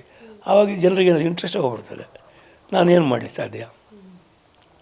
ಅವ್ರ ಪಾಪ ನನಗೆ ಇಷ್ಟಪಟ್ಟು ನನಗೇನಾದರೂ ಹೆಲ್ಪ್ ಆಗಲಿ ಅಂತ ಅವರು ತುಂಬ ಜನ ಹೇಳೋದು ಹಾಗೆ. ನೀವು ಸಹ ಹೇಳಿದೇನು, ಏನಾದರೂ ಹೆಲ್ಪ್ ಆಗಲಿ ರೀ, ನಿಮಗೆ ಒಳ್ಳೇದಾಗಲಿ, ಎಲ್ಲರೂ ಹಾಗೆ ಬಯಸುವಾಗ ಬರುವಂಥ ಅಮೌಂಟಿಗೂ ಕೂಡ ಬ್ಲಾಕ್ ಮಾಡಿ ಇಟ್ಬಿಡ್ತಾರೆ. ಬ್ಯಾಂಕು ಏನು ಇದಿದೆ, ಸರಿ ನೋಡು, ದೇವರಿದ್ದಾನೆ. ನಾನು ಅದ್ರ ಬಗ್ಗೆ ತಲೆ ಕೆಡಿಸ್ಕೊಳ್ಳೋದು. ನಮಗೆ ಬಂದ್ರಲ್ಲ ಯಾರೊಬ್ಬರು, ಈಗ ಇನ್ಯಾರೋ ಹೇಳಿದ್ದಾರೆ, ನನಗೆ ಕೆಲವು ಕಾಲ್ಸ್ಗಳು ಬಂದಿದೆ. ನನಗೆ ದುಡ್ಡಿಗಿಂತ ಮೇಯ್ನ್ ಬೇಕಾಗಿದ್ದು ನನ್ನ ನೋವು ಮತ್ತು ನನ್ನ ಪರಿಸ್ಥಿತಿ ಹೊರಗಡೆ ಹೋಗಲಿ. ಗೊತ್ತಿಲ್ಲ ಮನುಷ್ಯ ನಾಳೆ ಏನು ಹೇಗೆ. ಈಗ ಇಂಜೆಕ್ಷನ್ ಓಕೆ 99.9% ಅಂತ ಹೇಳಿದ್ದಾರೆ. ಒಂದು ದೇವರ ಆಟ ಒಂದು ಬೇರೆ ಇರ್ತದೆ. ಈಗ ಸರ್, ಡೈರೆಕ್ಟಾಗಿ ನೀವು ಡಾಕ್ಟರ್ನ ಕೇಳಿರೋವಂಥದ್ದು, ಏನು ಚಾನ್ಸಸ್ ಇದೆ ನನ್ನ ಲೈಫ್ ಬಗ್ಗೆ ಅಂತ ನೀವು ಕೇಳಿದ್ದೀರಾ. ಅವ್ರು ಏನು ಉತ್ತರ ಕೊಟ್ಟರು, ಏನು ಡೇರಿಂಗ್ ಆನ್ಸರ್ ಕೊಟ್ಟರು, ಅದನ್ನು ನೀವು ಯಾವ ರೀತಿ ರಿಸೀವ್ ಮಾಡ್ಕೊಳ್ತಾ ಇದ್ದೀರಾ, ಎಷ್ಟು ಚಾನ್ಸಸ್ ಇದೆ ಬದುಕೋದು ಅಂತ? ಆವಾಗ ಹೇಳಿದಲ್ಲ, ಆವಾಗ ಏನು ಅದರ 4 ಸ್ಟೇಜಿಂದ ಫಿಲ್ಮಲ್ಲೆಲ್ಲ ಹೇಳ್ತಿದ್ದು ನಂಗೆ ಗೊತ್ತು. ಬಟ್ ಈ ಸೈನ್ಸಲ್ಲಿ ನನಗೆ ಇದೆಲ್ಲ ಗೊತ್ತಿರಲಿಲ್ಲ. ಎಷ್ಟು ದಿನ 4 ವಾರವ 1 ವಾರವ, ನೆಕ್ಸ್ಟು ನಾನು ಅದು ಹಿಂಗೆ ಅಲ್ಲೇ ಒಂದು 1/2 ಅವರ್ ಬಿಸಿ ಆಗೋಯ್ದೆ. ದೇಹ ಎಲ್ಲ ಬಿಸಿಯಾಗಿ ತಲೆ ವರ್ಕ್ ಆಗ್ತಿಲ್ಲ. ನಮ್ಮ ಡಾಕ್ಟ್ರನ್ನ ಕೇಳಿದೆ ನಾನು. ಆವಾಗ ಅವ್ರು ಹೇಳಿದ್ದು, ಇದು ಕ್ಯಾನ್ಸರ್, ಥೈರಾಯ್ಡ್ ಇದು ಒಂದು ಸ್ವಲ್ಪ ತುಂಬ ಡೇಂಜರ್ ಕ್ಯಾನ್ಸರ್ ಅಲ್ಲ, ಸ್ಲೋ ಸ್ಪ್ರೆಡ್ ಕೂಡ ಸ್ಲೋ. ಸ್ಮೋಕಿಂಗ್ ಇದು ಮಾತ್ರ ಹೆವಿ ಡೇಂಜರ್. ತಂಬಾಕು ಗುಡ್ಕಾ ಎಲ್ಲ ಇದೆ ಅಲ್ವ, ಅದು ತಿಂದು ಬರುವಂಥ ಕ್ಯಾನ್ಸರು ಅದು ಗುಣಪಡಿಸೋಕ್ಕೆ ಸಾಧ್ಯವಿಲ್ಲ. ಆಮೇಲೆ ಬೇಗ 6 ತಿಂಗಳಲ್ಲಿ 6 ತಿಂಗಳು 3 ತಿಂಗಳು. ಅದು ನೀವು ಹೇಳಿದ್ರಿ ಗುಟ್ಕಾ ಈ ರೀತಿ ಎಲ್ಲ ಹಾಕಬಾರ್ದು ಅಂತ, ನಿಮಗೆ ಯಾವ ರೀತಿಯೂ ಅಭ್ಯಾಸ ಇಲ್ಲ ಅನ್ಕೊಂಡು? ಅಭ್ಯಾಸ ನಾವು ಯಂಗ್ಸ್ಟ್ ಹುಡುಗದಲ್ಲಿ ಇದ್ವಿ ನಾವು, ಬಟ್ ನಮಗೆ ಅಡಿಕ್ಷನ್ ಇರಲಿಲ್ಲ. ಒಂದು ಆ ರೀತಿಯ ಇದಿರಲಿಲ್ಲ. ಇದು ಈ ಬೋರ್ ವಾಟ್ರಿಂದಲೂ ಬರ್ತದೆ. ಯಾವುದ್ರಲ್ಲಿ ಬರ್ತದೆ ಅಂತ ನನಗೆ ಅದೊಂದು ಇದಿದೆ, ಒಂದು ಇದರಲ್ಲಿ ಚೆಕ್ ಮಾಡ್ತಾರೆ, ಫ್ಯಾಮಿಲಿ ಟ್ರೀನೋ ಬ್ಲಡ್ಡಲ್ಲಿ ಇದೆಯಾ ಚೆಕ್ ಮಾಡಿದರು. ಒಂದು 5 ತುಂಬ ಕಾಸ್ಟ್ಲಿ ಅದು ಚೆಕ್ ಮಾಡೋಕ್ಕೆ, 60,000 ಎಷ್ಟು ಬರೇ ಒಂದು ಬ್ಲಡ್ ತೆಗೆದು ಅದು ನಮ್ಮ ಜೀನ್ಸಲ್ಲಿ ಅದು ಕಂಡು ಹುಡ್ಕೋದು. ಹೆಂಗೆ ಈ ಕ್ಯಾನ್ಸರ್ ಎಲ್ಲಿಂದ ಬಂದಿದೆ ಸಿಗಲಿಲ್ಲ, ಆನ್ಸರ್ ಸಿಗಲಿಲ್ಲ. ಯಾವುದೇ ಕ್ಯಾನ್ಸರ್ ಬಂತು ಅನ್ನೋದು ಗೊತ್ತಿಲ್ಲ. ಆ ಸಿಂಪ್ಟಮ್ಸ್ ಅಟ್ಲೀಸ್ಟ್ ನಿಮ್ಗೇನಾದರೂ ಗೊತ್ತಿತ್ತಾ ಸರ್? ಬಂದಿದ್ದು ಗೊತ್ತಿತ್ತು ನನಗೆ, ಗೆಡ್ಡೆ ಆಗಿತ್ತು ಇಲ್ಲಿ, ಅಲ್ಲಿಂದ ಶುರು ಆಯಿತು. ಹಾಂ, ಈ ಕೆಲವರು ಇದ್ದಾರೆ ಅದೆಲ್ಲ ಸುಮ್ಮನೆ ಬರುತ್ತೆ ಗೆಡ್ಡೆ. ಅದು ಕೆಲವರಿಗೆಲ್ಲ ಇದು ವಾಟರ್ ಥರ ಒಂಥರ ಬರುತ್ತೆ, ಆ ಥರ ಇರ್ಬೋದು. ನನಗೆ ಸ್ವಲ್ಪ ಭಯನೂ ಇತ್ತು. ಭಯ ಅಂದರೆ ಮಕ್ಕಳು ಚಿಕ್ಕ ಇದ್ರು, ಇದೆಲ್ಲ ಆಪ್ರೇಷನ್ ಮಾಡಿಸಿ ನನಗೆ ಮತ್ತೆ ಫಿಲ್ಮಲ್ಲಿ ಏನು ಅವಕಾಶ ಸಿಗದಿದ್ದರೆ. ಯಾವ ಸಿನಿಮಾ ಮಾಡ್ತಿದ್ರಿ ಸರ್ ಆವಾಗ? ಅಂದರೆ ಥ್ರೋಟ್ ಹತ್ರ ಇಲ್ಲಿ ಗಡ್ಡೆ ಬಂದಾಗ ಯಾವ ಸಿನಿಮಾದಲ್ಲಿ ಅಭಿನಯಿಸ್ತಿದ್ರಿ? ಇಲ್ಲ, ಸಿನಿಮಾ ಯಾವುದು ಅದೇ ಸಿಕ್ಕಿದ್ರೆ ಒಂದು 6 ತಿಂಗಳಿಗೆ ಒಂದು, ವರ್ಷಕ್ಕೆ ಒಂದು, ಅಷ್ಟೇ ಕಾಯಬೇಕು. ನಮಗೆ ಇನ್ನೊಂದು ಕೇಳ್ಕೊಂಡು ಹೋಗಿ ಗೊತ್ತಿಲ್ಲ. ಆಮೇಲೆ ನಾವು ಎಲ್ಲ ನಾಯಕರು ನಮಗೆ ಇಷ್ಟಪಡ್ತಾರೆ, ನಾವು ಜಾಸ್ತಿ ಕ್ಲೋಸ್ ಆಗಿರೋದಿಲ್ಲ, ಸ್ವಲ್ಪ ಡಿಸ್ಟೆನ್ಸ್. ಏನಕ್ಕೆ ಅದು ಜಾಸ್ತಿ ಕ್ಲೋಸ್ ಆಗಿಬಿಟ್ರು ಯಾರಾದರೂ ಫಿಟ್ಟಿಂಗ್ ಇಟ್ಟು ನಮ್ಮನ್ನು ಅವ್ರ ಜೊತೆಗೆ ಇದು ಈಗ ದೂರ ಮಾಡೋಕ್ಕೆ ಮಾಡ್ತಾರೆ, ಕೆಲವರು ಮಾಡಿದ್ದಾರೆ ಗೊತ್ತು. ಅದರ ಬದಲು ನಾವು ದೂರದಲ್ಲಿದ್ದರೆ ನಾವು ಸ್ವಲ್ಪ ಎಷ್ಟು ಬೇಕು ಅಂದರೆ ಕ್ಯಾರೆಕ್ಟ್ರು ನಾವು ಬೇರೆಯವ್ರ ಇದ್ದು ಕೇಳೋದಕ್ಕಿಂತ ನಮ್ಮನ್ನು ನೋಡ್ಕೊಂಬರ್ಬೇಕು, ಆ ಥರ ನಾವು ಆ್ಯಕ್ಟ್ ಮಾಡಬೇಕಂತ ನನ್ನ ಮನಸ್ಸಲ್ಲಿದ್ದು. ಈಗ ಲಾಸ್ಟ್ ನೀವು ಅಭಿನಯಿಸಿರುವಂತಹ ಸಿನಿಮಾ ಯಾವುದು ಸರ್? ಯಾವ್ದು ಲೈನಪ್ ಆಗಿ ಅಲ್ಲಿಗೆ ಸ್ಟಾಪ್ ಆಗಿದೆ? ಅಲ್ಲ, ನನಗೆ ಅದಾದಮೇಲೆ ಹೇಳಿದಲ್ಲ 99ರಲ್ಲಿ ಅಲ್ಲ 2000 ಹೌದು 89 KGF ಅದು ಸಿಕ್ಕಿದ ಮೇಲೆ ನನಗೆ ಒಂಥರ KGF 1 KGF 2 ಅಷ್ಟನ್ನು ಮಾಡಬೇಕಾದ್ರೆ 5 ವರ್ಷ 4 ವರ್ಷ ಎರಡೇ ಫಿಲ್ಮ್ ಅರ್ಥ ಆಯ್ತಾ. ಮಾಡಿದೆ ಒಂದು ಸೀಮಾರೂಪಿಣಿ ಅಂತ ಇವತ್ತು ರಿಲೀಸ್ ಆಗಿದೆ, ಅದೊಂದು ಒಳ್ಳೆ ಕ್ಯಾರೆಕ್ಟರ್. ಅದರಲ್ಲಿ ನೆಕ್ಸ್ಟ್ ಯಾವುದಾದ್ರೂ ಡೇಟ್ಸ್ ಕೊಟ್ಟಿದ್ದೀರಾ? ಹೇಗೆ? ಇಲ್ಲ ಡೇಟ್ಸ್ ಅದೇ ಒಂದು ಸ್ಟಾರ್ಟ್ ಮಾಡ್ತೀವಿ ಮರಾಠಿ ಫಿಲ್ಮ್ ತಂದರು. ಹಿಂದಿ ಬರುತ್ತಾ ಕೇಳಿದರು, ಹಿಂದಿ ಮಾತಾಡ್ತೀನಿ, ಮರಾಠಿ ಬಾಂಬೆ ಮರಾಠಿ ಏನಾಗಿದೆ ಅಂದರೆ ಅಲ್ಲೆಲ್ಲ ಬಾಂಬೆಲಿ ಇಲ್ಲಿ ಇರುವ ಅಸೋಸಿಯೇಟ್ಗಳೆಲ್ಲ ಡಿಮಾಂಡಲ್ಲಿ, ಯಾಕಂದರೆ ಕಾಂತಾರ ಹಿಟ್ಟಾಗಿದೆಲ್ಲ, KGF ಬಿಡಿ ಎಲ್ಲರೂ ಗೊತ್ತು, ಕಾಂತಾರನೂ ಹಾಗೆ. ಆಮೇಲೆ ಇನ್ನೊಂದು ನಮ್ಮ ಕನ್ನಡದ ಹೀರೋಗಳೆಲ್ಲ ಈ ಥರ ಒಳ್ಳೊಳ್ಳೆ ಸಬ್ಜೆಕ್ಟ್ ಮಾಡ್ತಿದ್ದಾರೆ. ಸೊ ಕನ್ನಡ ಟೆಕ್ನಿಷಿಯನ್ಸ್ಗೆ ಈಗ ವ್ಯಾಲ್ಯೂ ಅಲ್ಲಿ ಒಳ್ಳೇದು ಮಾಡಿದ್ರೆ ಓಕೆ, ಅಲ್ಲಿ ಹೋಗಿನೂ ಹಾಳು ಮಾಡಿಬಿಟ್ರೆ. ಈಗ ರಿಷಬ್ ಶೆಟ್ರದ್ದು ಎಲ್ಲರಿಗೂ ಗೊತ್ತು, ರಿಷಬ್ ಶೆಟ್ರದ್ದು ಏನು ಆ್ಯಂಡ್ ಅವ್ರದ್ದು ಏನು ಟೆಕ್ನಿಕಲಿ ಅವರು ಮತ್ತು ಇವರು ಮೊನ್ನೆ ಸೂಪರ್ ಇದು ಏನು ಕತೆ ಮಾಡ್ರಿ ಅವರು ಏನು ಕ್ಯೂ. ನಾನು ಮೊನ್ನೆ ಅಂದಿಲ್ಲಿ ಸಾಕು ನನಗೆ ಇದು ನನ್ನ ಮನೆಯವ್ರಿಗೆ ಬಂದು ಹೇಳಿದೆ ಹೋಗು, ನಾನು ತುಂಬ ಕಷ್ಟದ ಹೊಟ್ಟೆ ಇದ್ದಿತ್ತು ಹೋಗ್ಬೇಕು ಟ್ಯಾಕ್ಸಿಯಲ್ಲಿ ಹೋಗೋದೇ, ನಂಗೆ ತುಂಬ ಆಸೆ ನೋಡ್ಬೇಕು. ಯಾಕಂದರೆ ಯಾಕಂದರೆ ಅವ್ರು ಸ್ವಲ್ಪ ನ್ಯಾಚುರಲಾಗಿ ಆ್ಯಕ್ಟ್ ಮಾಡ್ತಾರೆ. ನೀವು ಅಬ್ಸರ್ವ್ ಮಾಡಿ, ಏನಕ್ಕೆ ತೋರಿಸ್ಕೊಟ್ಟಾರಲ್ಲಿ ಸಿಂಪಲ್ಲಾಗಿ ಇದ್ದು. ಹೀರೋ ಅಂದರೆ ಏನು ರೀ ಅರ್ಥ? 2.5 ಗಂಟೆ ಇಷ್ಟು ಆಡಿಯನ್ಸನ್ನ ಸುಮ್ಮನೆ ಕೂರಿಸ್ಬೇಕು. ಆ ಹೀರೋ ಸ್ವಲ್ಪ ಮಿಸ್ಟೇಕ್ ಮಾಡಿದ್ರೆ ಜನ ಉಗಿತಾರೆ, ದುಡ್ಡು ಕೊಟ್ಟು ಬಂದು ನಮಗೆ ಇರಿಟೇಷನ್ ಆಗುತ್ತಂತ. ಅಂಥದ್ದಲ್ಲಿ ಒಂದು ಸಬ್ಜೆಕ್ಟ್ ಮೇಲೆ ಥಿಯೇಟರ್ ಜನ ಕ್ಯೂ ನಿಂತಿದ್ರು, ನೋಡಿ ಶಾಕ್ ನನಗೆ. ನೀವು ಅಬ್ಸರ್ವ್ ಮಾಡಿದ್ದೀರಾ? ಅದು ಇಷ್ಟು ಇದೆಯಾ? ಅದು ಏನೋ ಕೋಟಿ ಖರ್ಚು ಮಾಡಿಲ್ಲ, ಸಿಂಪಲ್ ಫಿಲ್ಮಲ್ಲಿ ಟ್ಯಾಲೆಂಟ್ ಅಲ್ವಾ ಅವ್ರದ್ದು. ಸರ್, ನೀವು ಸಿನಿಮಾ ಅಂದ ತಕ್ಷಣ ನಂಗೆ ನೆನಪಾಗಿದ್ದು, ನೀವು ಹೈಯೆಸ್ಟ್ ರೆಮ್ಯುನರೇಷನ್ ತೊಗೊಂಡಿದ್ದು ಯಾವ ಸಿನಿಮಾಗೆ? ಎಷ್ಟು ತೊಗೊಂಡಿದ್ರಿ? ಅದು KGF. ಎಷ್ಟರಿಂದ ಅದು ನಾವು ಹೇಳಲಿಕ್ಕಿಲ್ಲ, ಬಟ್ ಇಲ್ಲ ರೀ, ಕೇಳಿದ್ದೀನಿ ಅದಕ್ಕಿಂತ ಜಾಸ್ತಿ ಕೊಟ್ಟಿದ್ದಾರೆ. 1 ಲಕ್ಷ 2 ಲಕ್ಷ ಜಾಸ್ತಿ ಹಾಕಿ ಕೊಟ್ಟಿದ್ದಾರೆ ಲಾಸ್ಟಿಗೆ. ಅದು ನಮ್ಮ ಆಲ್ಮೋಸ್ಟ್ ಯಶ್ ಅವರಿಗೆ ಖುಷಿ ಅಂದ್ಕೊಂಡ್ರೆ. ಪ್ರಶಾಂತ್ ಎಲ್ಲೋ ಕ್ಲಾಪ್ಸಲ್ಲಿ ಹೊಡಿತಾಯಿದ್ರು, ಪ್ರೊಡ್ಯೂಸರ್ ನೋಡ್ತಾಯಿದ್ರು. ನನ್ನ ಕ್ಯಾರೆಕ್ಟರ್ ಬೇರೆಯವರು ಮಾಡಿದ್ರೆ ಪರ್ ಡೇ 4 ಲಕ್ಷ ತಗೋತಾರೆ. ಹಿಂದಿ ಪಾರ್ಟ್ 2 ಮಾಡುವಾಗ ಗೊತ್ತಾಯಿತು, KGF 2 ಮಾಡುವಾಗ ಅಲ್ಲಿ ತೆಲುಗುನವರೆಲ್ಲ ಬರ್ತಾಯಿದ್ರು, ಮ್ಯಾನೇಜರ್ ಅವರೆಲ್ಲ. ಆ ಮ್ಯಾನೇಜರ್ಗಳಲ್ಲಿ ಹೇಳ್ತಾರೆ, ನಮ್ಮಲ್ಲಿ ಪರ್ ಡೇ 3 lakhs, ನೀವು ಎಷ್ಟು ರೆಮ್ಯುನರೇಷನ್ ಬೇಕು ನಿಮಗೆ? ನಮಗೆ ಗೊತ್ತಿಲ್ಲಪ್ಪ. ಇಲ್ಲ, ನೀವು ಮಾಡೋ ಕ್ಯಾರೆಕ್ಟ್ರು 3 lakhs ಮೇಲೇ ಇದೆ ಒಂದಿನಕ್ಕೆ. ಡಿಮಾಂಡ್ ಬರ್ತದೆ ಅಂದರೆ ನೀವು ಯಾವುದೋ ಫಿಲ್ಮ್ ಮಾಡ್ತಾಯಿರ್ತೀರ 3 lakhsಗೆ, ನಮ್ಮ ಡೈರೆಕ್ಟ್ರ್ ಪ್ರೊಡ್ಯೂಸರ್ ಇಲ್ಲ, ಅವರು ಬೇಕೇ ಬೇಕು ನಮ್ಮ ಡೇಟಿಗೆ, ಅವ್ರನ್ನ ಹೇಗಾರು ಮಾಡಿ ಕರ್ಕೊಂಬರ್ಬೇಕು. ಸೊ ಆಗ ಅವರು ಡಿಮಾಂಡ್ ಮಾಡ್ತಾರೆ, ಅವ್ರು ಎಷ್ಟು ಕೊಟ್ಟಿದ್ದು 3, ನಾವು 4 ಕೊಡ್ತೀವಿ. ಆ ಥರ ಅವರು ಕಲಾವಿದ್ರನವರು ಏನು ಒಂದು ಏರಿಸೋದು ಅಮೌಂಟಲ್ಲಿ ಅವರೇ. ನೀವು ನಮ್ಮ ಡೇಟ್ ಕೊಟ್ಟರೆ ಅದಕ್ಕೆ 1 ಲಕ್ಷ ಜಾಸ್ತಿ ಅಂತ 2 ಲಕ್ಷ ಜಾಸ್ತಿ ಏನೋ ಹೇಳಿ ಬೇಕಾದ್ರೆ ಕಾಯಿಲಿ ಅವರು ನಮ್ಮ ಹೀರೋ ಹೀಗೆ ಅಂತೇಳಿ ಅವರು ಒಂದು ಸಪೋರ್ಟ್ ಮಾಡೋದು. KGF ಸಂದರ್ಭದಲ್ಲೇ ನಿಮಗೆ ಕ್ಯಾನ್ಸರ್ ಇರುವಂಥ ವಿಚಾರ ನಿಮಗೆ ಗೊತ್ತಿತ್ತು, ಆದರೆ ಎಲ್ಲೂ ಸಹ ಅಷ್ಟಾಗಿ ಬಹಿರಂಗ ಪಡಿಸಿರಲಿಲ್ವಾ? ಕ್ಯಾನ್ಸರ್ ಇರೋದು ಗೊತ್ತಿರಲಿಲ್ಲ. ಗೆಡ್ಡೆ ಇತ್ತು, ನಾನು ಗೆಡ್ಡೆನ ಬಿಟ್ಟು ಬಾಡಿಯಲ್ಲಿ ವರ್ಕ್ ಮಾಡಿ ದೊಡ್ಡದಾಗ್ತಿತ್ತು, ಅಷ್ಟರಲ್ಲಿ ನಾನು ತೆಗಿಸ್ಬೇಕಿತ್ತು ಆವಾಗಲೇ. ಬಟ್ KGF 2 ಮಾಡೋ ಒಂದು ಫೈಟ್ ಸೀನ್ ಲಾಸ್ಟ್ ಕ್ಲೈಮ್ಯಾಕ್ಸ್ ಇತ್ತು, ತುಂಬ ದೊಡ್ಡ ಫೈಟ್ ಇಟ್ಟಿದ್ದಾರೆ, ಕಟ್ ಮಾಡ್ಕೊತೀವಿ ಮಾಡಿ ಮಾಡೋತ್ತಿಗೆ ಸ್ವಲ್ಪ ಮರಳು ಅದು ಇದು ಸುಸ್ತಾಗೋಯ್ತು. ಇನ್ನೇನು ಕಟ್ ಅಂದಮೇಲೆ ಹಿಂಗೆಲ್ಲ ನೋಡ್ರಿ ಕಷ್ಟಪಟ್ಟರು ಹೆಂಗೆ ಅಂತ ತಮಾಷೆ ಮಾಡ್ತೀವಿ ಡೈರೆಕ್ಟ್ರು. ನಾನು ಏನೋ ಇರ್ಬೋದು, ಬಾಡಿ ವೀಕ್ನೆಸ್ ಬಂದು ಸ್ವಲ್ಪ ವಾಕೆಲ್ಲ ಮಾಡ್ಕೊಂಡು ರೆಡಿಯಾಗಿದೆ, ಬಂತು ತಿರ್ಗ ಬಾಡಿ ಎಲ್ಲ ಸ್ವಲ್ಪ ಕಫ ಕೆಮ್ಮೆಲ್ಲ ಹೊಡೆದ್ಮೇಲೆ ಚೆಕ್ ಮಾಡಬೇಕಾದ್ರೆ ಲಂಗ್ಸಲ್ಲಿ ನೀರು ಇರೋದು ಗೊತ್ತಾಯಿತು. ಎಲ್ಲ ಚೆಕ್ ಮಾಡಲಿ, ನೀರಿದ್ರು ಕೂತಿಗಿದ್ದವರು ಗೆಡ್ಡೆ ನೋಡಲಿಲ್ಲ. ಗೆಡ್ಡೆ ನೋಡಿದ ಮೇಲೆ ಇದಾಯ್ತು. ಸೊ ಅದನ್ನೆಲ್ಲ ಚೆಕ್ ಮಾಡಿದಾಗ ಅದನ್ನು ಯಾರು ಅಬ್ಸರ್ವ್ ಮಾಡಲಿಲ್ವಾ ಸರ್ ಸೆಟ್ಟಲ್ಲಿ ಗಡ್ಡೆ ಇದ್ದಿದ್ದು? ಕಾಣಿಸ್ತಿರ್ಲಿಲ್ಲ. ಕೂದಲು ದಾಡಿ ಓಕೆ. ಕೆಲವರಿಗೆ ಮಾತ್ರ ಗೊತ್ತಾಗ್ತಿತ್ತು. ಏನೋ ಹಿಂಗೆ ಅದು ನೋಡಿ ಫೋಟೋದಲ್ಲಿ ಇದೆ, ದೊಡ್ಡದಾಗಿದೆ, ಅಷ್ಟು ದೊಡ್ಡದಾಗಿತ್ತು. ಅದು ಒಂದು KGF ಅಲ್ಲಿ ಆದಮೇಲೆ ನಾನು ಒಂದು ಹಿಂದಿ ಫಿಲ್ಮ್ ನನಗೆ ಇದು ಬಂದಿತ್ತು, ಹಿಂದಿ ಫಿಲ್ಮ್ ಅವಕಾಶ ಬಂದಿತ್ತು. ಅದಕ್ಕೆ ಅವರು ವೀಡಿಯೋ ಮಾಡಿ ಹಾಕ್ಕೊಡಿ ನಮಗೆ ಅಂತ ಹೇಳಿದರು. ಕಳಿಸಿದೆ. ಅದಾದಮೇಲೆ ಅವರು ಇದು ಮಾಡಿದ್ರು, ನಾನು ನೆಗ್ಲೆಕ್ಟ್ ಮಾಡಿದೆ. ನನಗೆ ಸ್ವಲ್ಪ ಪಿಕಪ್ ದಮ್ ಕಮ್ಮಿ ಆಗೋಯ್ತು. ಹೀಗೆ KGF ಆದಮೇಲೆ ಮುಂದೆ ಹೆಜ್ಜೆ ಇಡಬೇಕಾದ್ರೆ ಹಿಂಗಾಗೋಯ್ತು, ಎಲ್ಲ ಪ್ರಾಬ್ಲಮ್ ಆಗೋಯ್ತು. ಈ ವಿಚಾರ ಯಶ್ ಸರ್ ಗಮನಕ್ಕೂ ಹೋಗಿರುತ್ತೆ, ಅವರು ಕೂಡ ಸಹಾಯ ಮಾಡಿದ್ರು ಅಂತ ಕೇಳ್ಪಟ್ಟೆ. ಹೊಸ್ತರ ಒಳ್ಳೊಳ್ಳೆ ಸಬ್ಜೆಕ್ಟ್ ಮಾಡ್ತಿದ್ದಾರೆ. ಸೊ ಕನ್ನಡ ಟೆಕ್ನಿಷಿಯನ್ಸ್ಗೆ ಈಗ ವ್ಯಾಲ್ಯೂ ಅಲ್ಲಿ ಒಳ್ಳೇದು ಮಾಡಿದ್ರೆ ಓಕೆ, ಅಲ್ಲಿ ಹೋಗಿನೂ ಹಾಳು ಮಾಡಿಬಿಟ್ರೆ.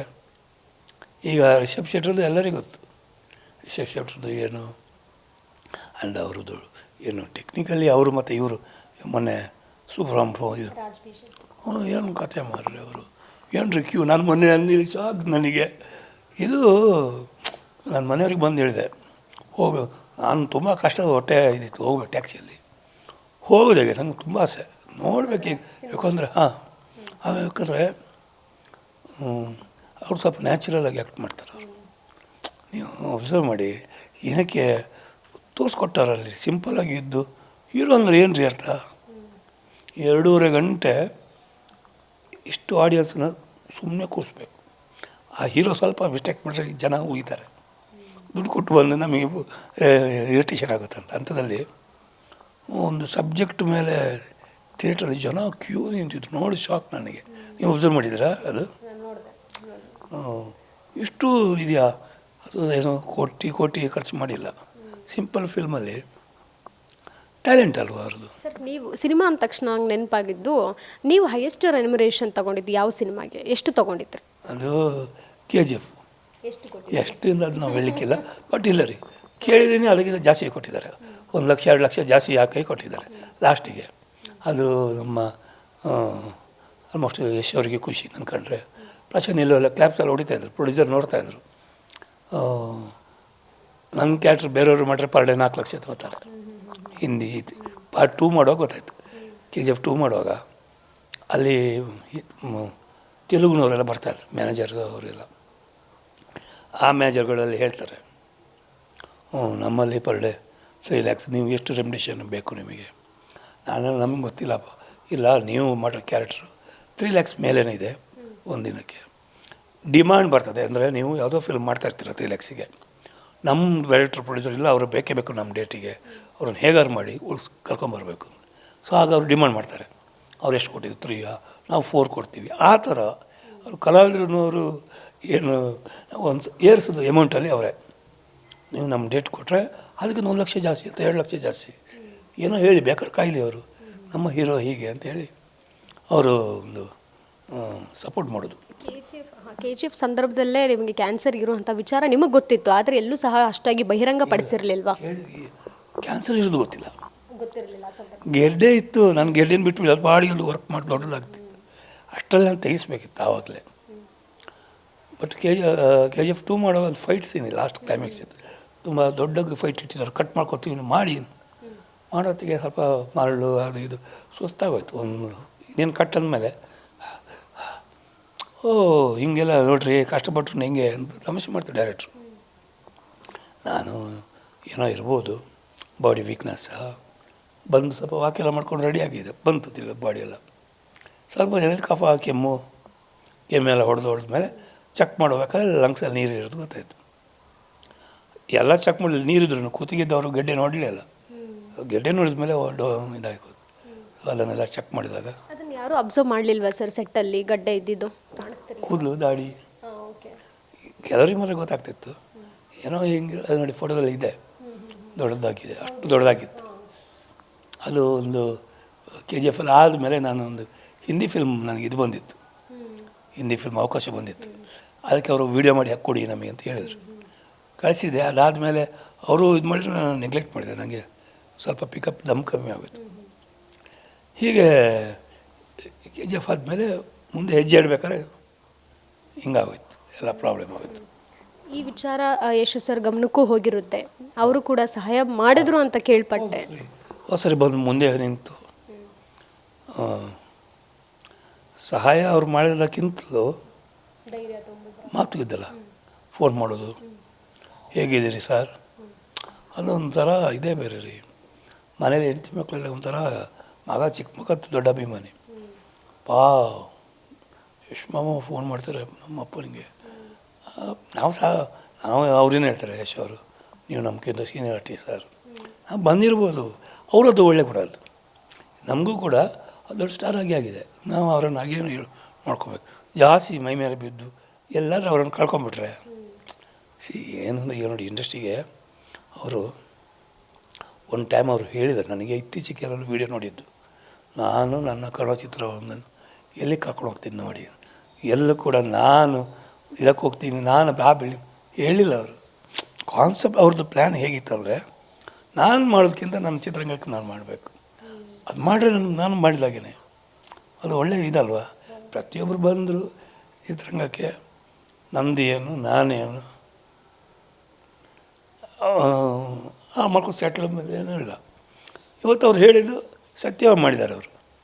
ಚಿತ್ರರಂಗ, ಕನ್ನಡ ಚಿತ್ರರಂಗ ಇವತ್ತು ಏನು KGF ಇಂದಲೇ ಈಗ ಬಾಲಿವುಡ್ ಅವರೆಲ್ಲ ಅವ್ರು ಮಾಡಿದ್ದಾರೆ, ಜೊತೆಗೆ ರಿಷಬ್ ಅವರು ಮಾಡಿದ್ದಾರೆ. ಓಕೆ, ರಾಜ್ಬಿ ಶೆಟ್ಟಿ ಅವರು ಅದನ್ನು ಹಿಂದಿ ಮೊನ್ನೆ ಹೀರೋಲ್ಲ ಬಂದಿದ್ದಾರೆ ನೋಡೋಕ್ಕೆ. ಏನಕ್ಕೆ ಬಂದರು? ಸಬ್ಜೆಕ್ಟಿಗೆ.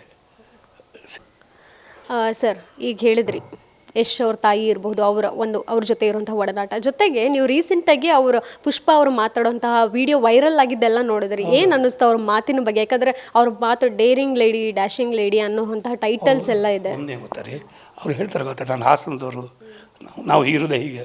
ಹೌದು, ಅದು ಅವ್ರ ನೇಚರ್. ಅವರು ಈಗ ನೀವು ಜನನೇನೋ ಹೇಳ್ತಾರೆ, ಈಗ ನನಗೂ ಸ್ವಲ್ಪ ಅಭ್ಯಾಸ ಏನಂದರೆ ಮಾತಾಡಿಬಿಡಬೇಕು. ಜನರಿಗೋಸ್ಕರ ಬೇರೆ ಮಾತಾಡುವ, ಪಬ್ಲಿಕ್ ಏನು ಹೇಳ್ತಾರೆ ಅನ್ನೋ ಮೋಸ ಮಾಡಿ ಮಾತಾಡೋರಿಗೆ ಅದಿಲ್ಲ. ನೀವು ಅಬ್ಸರ್ವ್ ಮಾಡಿ, ಅವ್ರು ನಾಟಕೀಯವಾಗಿ ಮಾತಾಡೋಲ್ಲ, ಅವ್ರು ಇಲ್ಲೇ ಹಾಗೆ ಚೇಂಜ್ ಮಾಡ್ಕೊಳ್ಳಿ. ಅಂದರೆ ಈಗ ಅಂಬರೀಷ್ ಹೆಂಗೆ ಮಾತಾಡ್ತಿದ್ರು, ನೀವೆಲ್ಲ ಬಂದ್ರಿ, ಜನರು ಯಾರು ನೋಡ್ತಾರೆ, ಅವರಿಗೆ ಮಣ್ಣೆರಚಿ ಬೇರೆ ಥರದ್ದು ನಾಟಕ ಮಾಡಿ ಮಾತಾಡುವ ಅದು ಇಲ್ಲ. ಹಾಗೆ ಇವ್ರ ನೇಚರ್, ಅದು ಮಾತಾಡೋ ಸ್ಟೈಲ್ ಇಷ್ಟ ಆಗುತ್ತೆ. ಬಟ್ ಎಷ್ಟು ಜನ ನಗ್ತಾರೆ, ಸತ್ಯ ಅಷ್ಟಿದೆ ಅವ್ರ ಮಾತಲ್ಲಿ. ಓಪನಾಗಿ ಹೇಳ್ತಾರಲ್ಲ, ನನ್ನ ಅಣ್ಣವರ ಅಭಿಮಾನಿ. ಹೌದು, ನಮ್ಮ ತಾಯಿನೂ ದೊಡ್ಡ ಅಭಿಮಾನಿ ಅಣ್ಣವ್ರು ಕೊಂಡ್ರೆ. ನನಗೆ ಪುಣ್ಯ, ನಾನು ಮಾಡ್ಬೇಕಾದ್ರೆ ತಾಯಿ ಕಣ್ಣಲ್ಲೇ ನೀರು ಹಾಕೊಬಿಟ್ಟಿದ್ದಾರೆ. ಅಣ್ಣವ್ರ ಮನೆಗೆ ಹೋಗಿ ಊಟ ಮಾಡಿದ್ಯಾ, ಇನ್ನು ಸಾರ್ಥಕ ಆಯಿತು ಅಂತ. ಯಾಕಂದರೆ ನಾವು ಚಿಕ್ಕ 5ನೇ ಕ್ಲಾಸ್ 4ನೇ ಕ್ಲಾಸ್ ಇರ್ಬೋದು, ಥಿಯೇಟ್ರಲ್ಲಿ ಲೇಡೀಸ್ ಕ್ಯೂ ಇದನ್ನು ನಾನು ನಿಲ್ಲಿಸ್ತಾಯಿದ್ರು. ನಾನು ಬರ್ತೀನಿ, ಟಿಕೆಟ್ ತೆಗೆದಿಟ್ಕೊ ನೀನು ಅಂತ. ನನಗೆ ಅದು ಇನ್ನೂ ನೆನಪು. ನಾನು ಅಮ್ಮ ಜೊತೆಗೆ ಹೋದರೆ ಅಣ್ಣವ್ರ ಫಿಲ್ಮ್, ಆಮೇಲೆ 7ನೇ ಕ್ಲಾಸ್ 8ನೇ ಕ್ಲಾಸ್ ಆದಮೇಲೆ ಚಕ್ಕರ್ ಹಾಕಿ 8ನೇ ಕ್ಲಾಸ್ ಮೇಲೆ ಚಕ್ಕರ್ ಹಾಕಲು ಸ್ಟಾರ್ಟ್ ಮಾಡಿದ್ವಿ. ನಾವು ಸಿನಿಮಾಕ್ಕೆ ಹೋಗೋದು. ಆವಾಗ ಎಷ್ಟು ಸರ್ ಅದು ಯಾವುದದು ಇನ್ನೂ ಜಿದ್ದು ಬಂದು ಟೈಗರ್ ಪ್ರಭಾಕರ್ ಅವ್ರದ್ದು, ಇವ್ರದ್ದು ಆ ಕಾಡಲ್ಲಿ ಮಾಡುವಂಥದ್ದು. ಸರ್, ಯಾವತ್ತಾದರೂ ಕೌಂಟ್ ಹಾಕಿದ್ದೀರಾ, ಲೆಕ್ಕ ಹಾಕಿದ್ದೀರಾ ಇಷ್ಟು ಸಿನಿಮಾಗಳನ್ನು ನಾನು ಮಾಡಿದ್ದೀನಿ ಅಂತ? ಸಾಧಾರಣ 350 ಮೇಲೆ ಆಗಿದೆ. ಈಗ ಬಿಟ್ಬಿಟ್ಟೆ ಕೌಂಟಿಂಗ್. 350 ಇನ್ನೂ ಲೆಕ್ಕ ಹಿಡಿಬಾರ್ದು, ಬೇಡ. ಈಗ ಕಮ್ಮಿನೂ ಆಗಿದೆ. ಒಂದು ನನಗೆ ಭಾಳ ಮನೆಯಲ್ಲೆಲ್ಲ ಹೇಳ್ತಾಯಿದ್ರು, ನಮ್ಮ ತಾಯಿಗೆ ಒಂದು ಪ್ರಾಬ್ಲಮ್ ಏನು, ನಮ್ಮಮ್ಮ ಎಲ್ಲರ ಮನೇಲಿ ಅಮ್ಮನೇ ಲೀಡ್ರು. ಯಶ್ ಅವ್ರ ಬಗ್ಗೆ ನಮ್ಮ ಅಮ್ಮ ಬಗ್ಗೆ ಹೇಳಿದ್ರು. ನನಗೂ ನಮ್ಮಮ್ಮ, ನಾನು ಎಷ್ಟೋ ಸಾರಿ ಸೋತು ಇಂಡಸ್ಟ್ರಿ ಬಿಟ್ಟು ಹೋಗಿದ್ದು. ಅಂದರೆ ಇಲ್ಲಿ ಏನು ಒಂಥರ ಬದುಕು ಮಾತುಕತೆ ಇರಬೇಕು. ಆ ಮಾತಲ್ಲಿ ಬೇರೆ ಏನು ಹೇಳ್ಬೋದು, ಅದೇ ಸೇಮ್ ಹಿಂದೆ ಒಂದು ಮುಂದೆ ಒಂದು ಇರಬೇಕು. ಬಂದಾಗ ಮೇಲೆ ಇಟ್ಬಿಡೋದು, ಹಿಂದೆಯಿಂದ ಒಗಿಯೋದು, ಹಿಂದೆಯಿಂದ ಎಲ್ಲರೂ ನಾನು ನೋಡಿದ್ದೀನಿ. ನಾನು ಟ್ರೈನಪ್ ಆಗಿದೆ ಉಪ್ಪಿನ ಆಫೀಸಲ್ಲಿ, ಅಲ್ಲೆಲ್ಲ ಕಲ್ತ್ಬಿಟ್ಟೆ. ಸೊ ಅದಕ್ಕೆ ನಾನು ಎಲ್ಲರಿಗೂ ದೂರ ಇರೋದು ಬೇಡ. ಅವರ ಫ್ರೆಂಡ್ಸ್, ಅವರ ಜನ ಜೊತೆಗಿರ್ತಾರೆ, ಅವ್ರು ನನಗೆ ಬೈಯೋದಕ್ಕಿಂತ ನಾನು ದೂರ ಇದ್ದರೆ, ಅಣ್ಣ ನಾ ಹರೀಶ್ ಒಳ್ಳೆನು ಅಷ್ಟು ಹೇಳ್ಬಿಟ್ಬಿಡ್ತಾರೆ. ಜಾಸ್ತಿ ಏನಾದ್ರು ಹಾರಾಡ್ಬಿಟ್ರೆ ಹಿಂದೆ ಅಣ್ಣ ಏನು ಗೊತ್ತಾ, ಬೇಕು ಅಂತ ಅವ್ರ ಕಡೆಯವ್ರು ಬರ್ತಾರೆ, ಸಾರಿ ಇಲ್ಲ ನಮ್ಮ ಹೀರೋ ಹಾಗೆ ಹೀಗೆ. ನಾವು ಹೌದು ಮೊನ್ನೆ ಹಾಗೆ ಹೀಗೆಲ್ಲ ಹೇಳ್ಬಿಟ್ರೆ ರೆಕಾರ್ಡ್ ಮಾಡಿಬಿಡ್ತಾರೆ ಅವರು. ನಮ್ಗೆ ಗೊತ್ತಿರೋದಿಲ್ಲ, ಇವ್ರು ಫಿಟ್ಟಿಂಗ್ ಇಡೋಗೋಸ್ಕರ ಅವ್ರು ಮಾಡೋದು. ನೀವು ಇಂಡಸ್ಟ್ರಿಗೆ ಬರೋಕ್ಕೆ ಸಂಜಯ್ ದತ್ ಹಾಗೂ ಉಪೇಂದ್ರ ಅವ್ರ ಕಾರಣ ಅಂತ ಹೇಳಿದ್ರಿ, ಹೇಗೆ? ರಘುವರನ್ ಅಂದರೆ ನಾವು ಸ್ವಲ್ಪ ಉಡುಪಿಯಲ್ಲಿದ್ದಾಗ ಶಿವ ಫಿಲ್ಮ್ ಬಂತು. ಶಿವ ಕೇಳಿದಿರ ನೀವು? ನಾಗಾರ್ಜುನ ಅವ್ರದ್ದು. ಅದರಲ್ಲಿ ರಘುವರನು ಶಿವ ಶಿವ ಅದು ವಾಯಿಸಿತ್ತು ಎವಡೋ ಶಿವ ಶಿವ ದೇವಳ ಅದು ಟೈಮಿಂಗ್ ಇದೆಲ್ಲ ನನಗೂ ಥಿಯೇಟ್ರಿಗೆ ಹೋಗಿದ್ದೀವಿ. ಆಗ ಉಡುಪಿಯಲ್ಲಿ ಬರಲಿಲ್ಲ, ಮಂಗ್ಳೂರಿಗೆ ಹೋಗಿದ್ವಿ. ಸೊ ನಾನು ಆವಾಗಲೇ ವ್ಯಾನ್ ಒಮಿನೋ ವ್ಯಾನ್ ಫಸ್ಟ್ ತೊಗೊಂಡು ಸ್ಟಾರ್ಟ್ ಮಾಡಿದೆ ಉಡುಪಿಯಲ್ಲಿ, ಸ್ವಲ್ಪ ಸ್ಟೈಲ್ ಮಾಡಿಕೊಂಡು. ಒಂಥರ ನಾನು ಗುರುಕಿರಣ್ ಹಾಗೆ ರಿಯಲ್ ಹೀರೋಗಳು ಇವರೆಲ್ಲ. ಗುರುಕಿರಣ್ ಅವ್ರದ್ದು ಫ್ಯಾಮಿಲಿ ಇದೆ ಮಂಗಳೂರಲ್ಲಿ, ಅವರು ಭಾಳ ಫೇಮಸ್ ರಿಯಲ್ ಹೀರೋಗಳು ಅವರು. ಅಲ್ಲಿ ಚಂದ ಅವ್ರು ನೋಡಲಿಕ್ಕೆ ವೈಟ್ ಹೇರ್ ಒಂಥರ ಹಿಂಗೆ. ಗುರುಕಿರಣ್ ನೀವು ಅಬ್ಸರ್ವ್ ಮಾಡಿ, ನೀವು ಎಲ್ಲರೂ ಈಗಲೂ ನೋಡಿ. ನಾನು ಹೇಳೋದು ರಿಯಲ್ ಇರೋರನ್ನ ಹಾಗೆ ಹೇಳ್ಬೇಕು ರೀ, ಹೊಟ್ಟೆಗೆ ಚಿರ್ಕೋಬಾರ್ದು. ಒಂಥರ ಅವ್ರ ಡ್ರೆಸ್ಸಿಗೆ ಬೇರೆ ಇವ್ರದ್ದೆಲ್ಲ.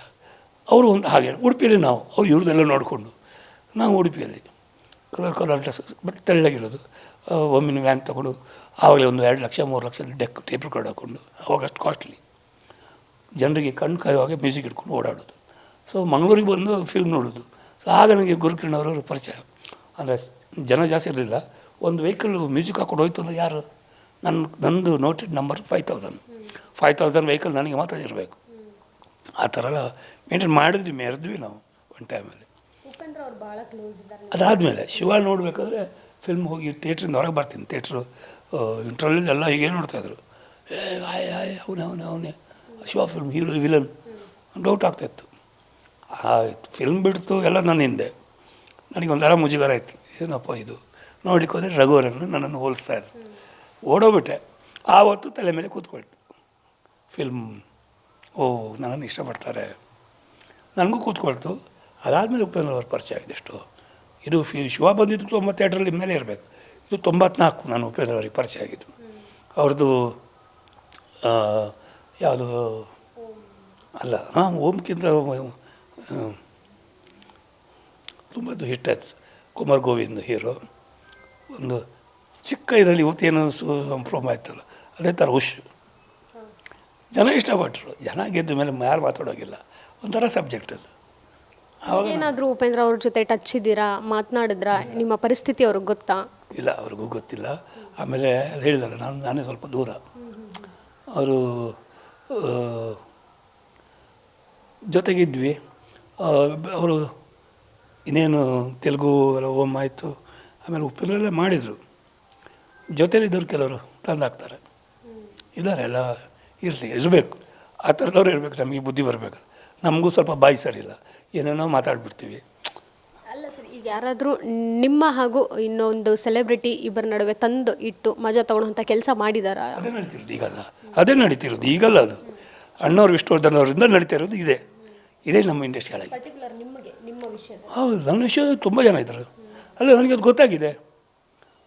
ವಿಷ್ಣು ಸಹ ಅಪ್ಪಾಜಿ ಅಂತ ಕರೆಯೋದು. ಎಷ್ಟು ಒಳ್ಳೆ ಮನಸ್ಸು ಗೊತ್ತಾ ಅಣ್ಣವ್ರ ಬಗ್ಗೆ. ಅಣ್ಣವ್ರು ಇವರಿಗೆ ಆ ಥರದ ಭಾವನೆನೇ ಇಲ್ಲ. ಅಣ್ಣವ್ರು ಯಾವತ್ತೂ ಒಂದು ಮಗುನ ಕೂಡ ಅವರು ನೆಗ್ಲೆಕ್ಟ್ ಮಾಡಿರೋದಿಲ್ಲ. ಚಿಕ್ಕ ಮಗುನ ಕೂಡ ದೇವ್ರ ಥರ ನೋಡ್ತಾರೆ ಅವರು. ಹಾಗಿರಬೇಕಾದ್ರೆ ಇವರಿಗೂ ಅವ್ರಿಗೂ ಫ್ಯಾನ್ಸ್ ಅಂತೇಳಿ ಸ್ಟಾರ್ಟ್ ಆಗುತ್ತೆ. ರಿಯಲ್ ಫ್ಯಾನ್ಸ್ ಇರೋದಿಲ್ಲ ಅದು. ಕೆಲವರು ಈ ಕೆಲಸ ಮಾಡೋರು ಫ್ಯಾನ್ಸ್ ರೂಪದಲ್ಲಿ ಬಂದು ಅವ್ರ ಕೆಲಸ ಮುಗಿಸ್ಕೊಂಡು ಓಡೋಗ್ಬಿಡ್ತಾರೆ. ಇವಾಗ ನಡೀತಿರೋದು ಸೇಮ್ ಟ್ರೆಂಡ್. ಸೋಷಿಯಲ್ ಮೀಡಿಯಲ್ಲಿ ಹಾಗೂ ಸೆಲೆಬ್ರಿಟಿ, ಯಾವ ಸೆಲೆಬ್ರಿಟಿ ಸಂಬಂಧ ಹಾಳಾಗಿದೆ? ಈ ಸೋಷಿಯಲ್ ಮೀಡಿಯಲ್ಲಿ ಕೆಲವು ಬರ್ತದೆ, ಗೊತ್ತಲ್ಲ. ನಮ್ಮ ಅಣ್ಣನಿಗೆ ನೀವು ಈಗ ಅವ್ರು ಯಾರು ನೋ, ಈ ಕಡೆ ಹೀರೋಗೆ ಆಗದಿದ್ದರು ಆ ಕಡೆ ಬೇಕು ಅಂತೆ, ಆ ಕಡೆನೂ ಅಲ್ಲ. ಅವರು ಇವ್ರನ್ನ ಸೇರಿಲ್ಲ. ಇವರು ನಮ್ಮ ಫ್ಯಾನ್ ಅಂತ ತೋರಿಸ್ಕೊಟ್ಟು ಅವ್ರ ಮೇಲೆ ಕೆಟ್ಟದ್ದು ಬರೆಯೋದು, ಆ ಕಡೆ ಹೋಗ್ಬಿಟ್ಟು ಇವ್ರ ಮೇಲೆ ಕೆಟ್ಟದ್ದು ಬರೆಯೋದು. ಇವ್ರಿಗಿದೆ ಇದ್ದಾರೆ. ಈಗ ನಾನು ಫುಲ್ ಅಬ್ಸರ್ವ್ ಮಾಡ್ತೀನಲ್ಲ, ಸುಮ್ಮನೆ ಆದ್ರೂ ಸೋಷಿಯಲ್ ಮೀಡಿಯಾ. ಮಗ ಮೊನ್ನೆ ನಮ್ಮ ಹೀರೋಯಿನ್ ಅವರು ಗ್ರೇಟ್ ಕೆಲಸ ಅದು ಅವ್ರು ಮಾಡಿ. ಏನು ಅಂದರೆ ಅವ್ರ ಫ್ಯಾನ್ಸ್ ಅಲ್ಲ, ಯಾರು ಆ ಥರ ಬರೆಯೋರು. ಆಮೇಲೆ ನಾನು ಓಪನ್ ಆಗಿ ಹೇಳ್ತೀನಿ, ಯಾವ ಹೀರೋನು ಒಂದು ಹೆಣ್ಣಿನ ಬಗ್ಗೆ ಕೆಟ್ಟದಾಗಿ ಮಾತಾಡೋಕ್ಕೆ ಬಿಡೋಲ್ಲ. ನನಗೆ 100 ಅಲ್ಲ 200% ನನಗೆ ಗೊತ್ತು. ನಾನು ಕೆಲವು ಇರ್ತೀನಿ, ಸೆಟ್ಟಲ್ಲಿ ಇರ್ತೀವಲ್ಲ, ಒಂದು ಹೀರೋಯಿನ್ ಬಗ್ಗೆನೂ ಕೆಟ್ಟದ್ದು ಮಾತಾಡೋಲ್ಲ. ನಿಜವಾಗ್ಲೂ ಇಡೀ ಇಂಡಸ್ಟ್ರಿಯಲ್ಲಿ ಕನ್ನಡ ಇಂಡಸ್ಟ್ರಿ ಹೀರೋಗಳು ತುಂಬ ಒಳ್ಳೆಯವರು. ಈ ಲೇಡೀಸ್ ವಿಷಯದಲ್ಲಿ ಅಷ್ಟು ಇಲ್ಲ. ಯಾರೊಬ್ರು ಇಷ್ಟ ಇರ್ಬೋದು, ಅದು ಬೇರೆ, ಅದು ಅವ್ರ ಪರ್ಸನಲ್ ಲೈಫು, ಅದು ನಾವು ಅದನ್ನು ಮಾತಾಡೋದಲ್ಲ. ಬಟ್ ಕೆಟ್ಟ ಕೆಲಸ ಮಾಡೋದಿಲ್ಲ. ನನಗೆ ಅದು ಕಷ್ಟದಿಂದ ಬಂದಿರ್ತಾರೆ. ಇವರು ಯಾರೋ ಇದ್ದಾರೆ ರೀ, ಇದ್ದಾರೆ ಇವರು. ನಮ್ಗೆ ಗೊತ್ತು. ಅಂದರೂ ನಾವು ಯಾಕೆ ಸುಮ್ಮನೆ ಇದ್ದೀವಿ ಅಂದರೆ ದರ್ಶನ್ ಅವರ ಹೆಸರು ಕೆಡ್ಸೋಕ್ಕೋಸ್ಕರ ಅವರ ಅದು ಇದೆ, ಅದು ಇದೆ. ಯಾವಾಗ ಒಂದು ಹೇಳ್ತೀನಿ ಕೇಳಿ, ಇವರು ಡೇಟ್ಸ್ ಕೊಡೋಲ್ಲ. ಡೇಟ್ಸ್ ಕೊಟ್ಟಿರೋ ತಕ್ಷಣ ಆ ಪ್ರೊಡ್ಯೂಸರ್ಗೆ ಫುಲ್ಲು ಟೆನ್ಷನ್, ಅದಕ್ಕಿಂತ ಡೈರೆಕ್ಟ್ರಿಗೆ ಟೆನ್ಷನ್. ಇವರು ಕೆಲವು ಡೈರೆಕ್ಟ್ರಿಗೆ ಎಲ್ಲರಿಗಿದೆ ಅದು. ಕೆಲವು ನಾಯಕ ಡೈರೆಕ್ಟ್ರು ಇವ್ರದ್ದು ಗೊತ್ತಾಗುತ್ತೆ. ಇವರು ಕೆಲವು ಡೈರೆಕ್ಟ್ರುಗಳು ಉಲ್ಟಾ ಮಾಡ್ತಾರೆ. ಇಲ್ಲಿ ಒಂದು ಪ್ರೊಡ್ಯೂಸರ್ ತಂದು ಅದು ನ್ಯೂಸ್ ಬಂದುಬಿಡ್ತದೆ. ಸೊ ನಾಯಕ ಡೈರೆಕ್ಟ್ರು ಅವರನ್ನು ಅವಾಯ್ಡ್ ಮಾಡ್ತಾರೆ, ಬೇಡ. ಅದು ಹೇಳಿದ ಮೇಲೆ ಅವನು ಡೈರೆಕ್ಟ್ರಲ್ಲಿ ಹೊರಗೆ ಹೋಗ್ಬಿಟ್ಟು ಬೇರೆಯವ್ರಿಗೆ ಪೀಟಿಂಗ್ ಇಟ್ಟು, ಅಯ್ಯೋ ನಿಮ್ಮ ಬಗ್ಗೆ ಅವತ್ತು ಹಿಂಗೆ ಅಂದ್ಬಿಟ್ಟ. ಹಾಂ, ಅದೇ ನಡೆದಿದ್ದು. ಇವತ್ತು ಅಣ್ಣವ್ರದ್ದು ದೇವ್ರನ್ನ ಹೇಳ್ತೀನಿ ಕೇಳಿ, ಅಣ್ಣವ್ರ ಥರ ದೇವರು ಇನ್ಯಾರು ಹುಟ್ಟಲ್ಲ. ಅರ್ಥ ಆಯ್ತಾ? ವಿಷ್ಣುವರ್ಧನವರು ಆಧ್ಯಾತ್ಮಕ್ಕೆ ಹೋದರು, ಅವರು ಬೇರೆ ಥರ ಹೋಗಿದ್ದು. ಅಣ್ಣವ್ರ ಥರ ಅಲ್ಲ, ಅಣ್ಣವ್ರದ್ದು ಅವ್ರದ್ದು ಒಂದು ಯೋಗ ಮತ್ತು ಇದರಿಂದ ಅವರೇ ಏನು ಅವರ ದೇಹದಲ್ಲಿ ಒಂಥರ ದೈವ ಶಕ್ತಿ ಬಂದಾಗೆ. ವಿಷ್ಣುವರ್ಧನವರು ನೋಡಿ ನೀವು, ಬಾಬಾ ಶಿರ್ಡಿ ಬಾಬಾ ಕೃಷ್ಣನ ತುಂಬ ಇದು ಮಾಡ್ತಿದ್ರು. ಬಟ್ ಅವರೆಲ್ಲ ಇಲ್ಲಿ ಬಾಬಾ ಒಂದು ಉಂಗುರ ಹಾಕ್ಕೊಳ್ತಾರೆ. ನನಗೆಲ್ಲ ಇಷ್ಟು ಸರ್, ಇಷ್ಟು ಅಪ್ಪಾಜಿ ನನ್ನ ದೇವರವ್ರು ಸಹ ನನಗೆ ಓಮ್ ಆದಮೇಲೆ ಜನನಿ ಜನ್ಮಭೂಮಿ ಕರೆದು ಕ್ಯಾಟ್ರ್ ಮಾಡಿಸಿದ್ದು. ಡೈರೆಕ್ಟ್ರ್ ಭಾರ್ಗವ ಅಂದರೆ ಹುಲಿ, ಅವರು ಭಾರ್ಗವ ಡೈರೆಕ್ಟ್ರ್ ಇದ್ದಾರಲ್ಲ, ಒಂಥರ ಹುಲಿ ಅದು. ಅವ್ರಿಗೆ ಹೇಳಿದ್ದಾರೆ, ಅವರು ಯಾರೋ ಹೊಸಬ್ಬ ಬಂದೆ ಉಡುಪಿಯವರು, ಅವ್ರು ಕ್ಯಾಟ್ರ್ ಮಾಡಿಸಿ ನನ್ನ ವಿಲನ್ ಅವನೇ ಮಾಡಬೇಕು. ಏನಕ್ಕೆ? ನಾನು ಉಡುಪಿ ದೇವ್ರ ಕೃಷ್ಣ ತುಂಬ ಈ ಥರ ಆಧ್ಯಾತ್ಮದಲ್ಲಿದ್ದರು Vishnu sir. Sir, Darshan sir ಇರ್ಬೋದು, ಭಾಳಷ್ಟು ನಿಮಗೂ ಆತ್ಮೀಯರೇ. ಯಾಕಂತ ಹೇಳಿದ್ರೆ ನೀವು ಎಲ್ಲೋ ಒಂದು ಹೇಳೋದು ಕೇಳ್ಪಟ್ಟೆ, ಬ್ಯಾಗ್ ತೊಗೊಂಡು ಬಂದಿದ್ರು ಅಂತ. ಏನು ಆ ಸಿಚುವೇಶನ್ ಆ್ಯಕ್ಚುಲಿ ಏನು ಅನ್ನೋಂಥದ್ದು? ಅಂದರೆ ಏನಾದರೂ ನಿಮಗೂ ದರ್ಶನ್ ಸರ್ಗೂ ಮೀಟ್ ಆಗಿದ್ದಂತಹದ್ದು ಏನಾದರೂ ಮರೆಯೋಕ್ಕಾಗದಿರುವಂತಹ ಘಟನೆ ಯಾವತ್ತಾದರೂ ಇದೆಯಾ? ಇದೆ, ತುಂಬ ಇದೆ. ಅವ್ರ ಜೊತೆ ನಾನು ಹೇಳ್ಬೋದು. ಈಗ ನನ್ನ ಹತ್ರ ಅದು ಪ್ರೂಫ್ ಇದೆ, ಮತ್ತು ಅದು ವೀಡಿಯೋ ಎಲ್ಲಿದೆ ಗೊತ್ತಿಲ್ಲ.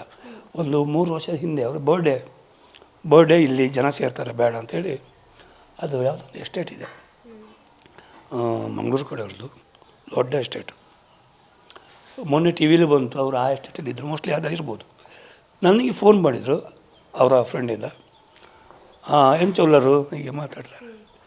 ಪ್ರತಿಯವರಿಗೂ ಗೌರವ, ಪ್ರತಿ ಲ್ಯಾಂಗ್ವೇಜಿಗೆ, ಭಾಷೆಗಳಿಗೆ ಗೌರವ ಕೊಡೋದು.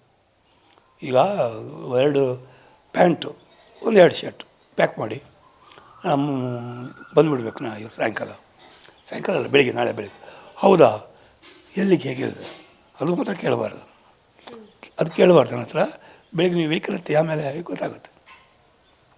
ಸರಿ, ರಾಮೂರ್ತಿ ಪ್ರೊಡ್ಯೂಸರ್ ಬಂದು ಪಿಕಪ್ ಮಾಡೋಕ್ಕೆ ಬರ್ತೀವಿ. ಇಲ್ಲ ಬೇಡ, ನಾನೇ ಬರ್ತೀನಿ. ಗಾಡಿ ಎತ್ತಿದ್ವಿ. ಆವಾಗ ಇದಕ್ಕೆ ಕರ್ಕೊಂಡು ಹೋಗಿ, ಯಾಕಂದರೆ ನೆಕ್ಸ್ಟ್ ಡೇ ಬಂದು ಅವ್ರ ಬರ್ಡೇ. ತುಂಬ ಏನು ಅಲ್ಲಿಗೆ ಹೋಗಿ ರಾತ್ರಿ ಎಲ್ಲ ಇದ್ದು ಕ್ರಿಕೆಟ್ ಎಲ್ಲ ಆಡಿ, ಮಕ್ಕಳ ಥರ ಚಡ್ಡಿ ಎಲ್ಲ ಹಾಕೊಂಡು ಅವ್ರು ಮಕ್ಕಳ ಥರ ಆಗ್ಬಿಡ್ತಾರೆ. ಆ್ಯಕ್ಟ್ರೆಲ್ಲ ಮರೀತಾರೆ. ಅವ್ರದ್ದು ಅದ ಲ್ಯಾಂಗ್ವೇಜ್, ಅವರು ಸ್ಟಾರ್ ಇರ್ಬೋದು, ಮಾತಾಡೋದೆಲ್ಲ ಇದೆ ಅವ್ರದ್ದು. ಹಂಗಾಕೊಳ್ಳೋ, ಬಾರೋ ಹೋಗಿ ಫ್ರೀ ನಮ್ಮ ಹತ್ರ ಬಟ್ಟು ರೆಸ್ಪೆಕ್ಟಾಗಿ ಗುರುಗಳೇ ಅಂತಲೇ. ನಾವು ರಾಮಮೂರ್ತಿ ಅವರೆಲ್ಲ ಸಪ್ರೇಟು, ಜೊತೆಗೆ ನಮ್ಮದೇ ಸಪ್ರೇಟ್ ಹಾಕ್ಕೊಂಡು ಅವರು ಇದ್ದರು. ಪಾರ್ಟಿ ಎಲ್ಲ ಆಯಿತು. ರಾತ್ರಿ ನೆಕ್ಸ್ಟ್ ಡೇ ಬರ್ಡೇ ದಿವಸ, ಅದೇ ಬರ್ಡೇ ಹಿಂದಿನ ದಿವಸ ಪಾರ್ಟಿ ಏನು ಯಾರು ಮೊಬೈಲ್ ಇಟ್ಕೋಬಾರ್ದು ದಯವಿಟ್ಟು. ನಾನು ಎಲ್ಲರಿಗೂ ಗೌರವದಲ್ಲಿ ಹೇಳ್ತೀನಿ, ಮೊಬೈಲ್ ಯಾರದ್ದು ಜೋಬಲ್ಲಿ ಬರಬಾರ್ದು, ಆಫ್ ಮಾಡಿ ಕೆಳಗೆ ಮೊಬೈಲ್ ಇರಬೇಕು. ಇಲ್ಲ ಇದ್ರ ಅಲ್ಲ, ಅವರು ಅಂದರೆ ಫ್ರೆಂಡ್ಲಿ ಮಾತಾಡ್ತಾರೆ. ಓಕೆ, ಕೆಲವರು ಅದನ್ನು ಇದು ಮಾಡೋದು.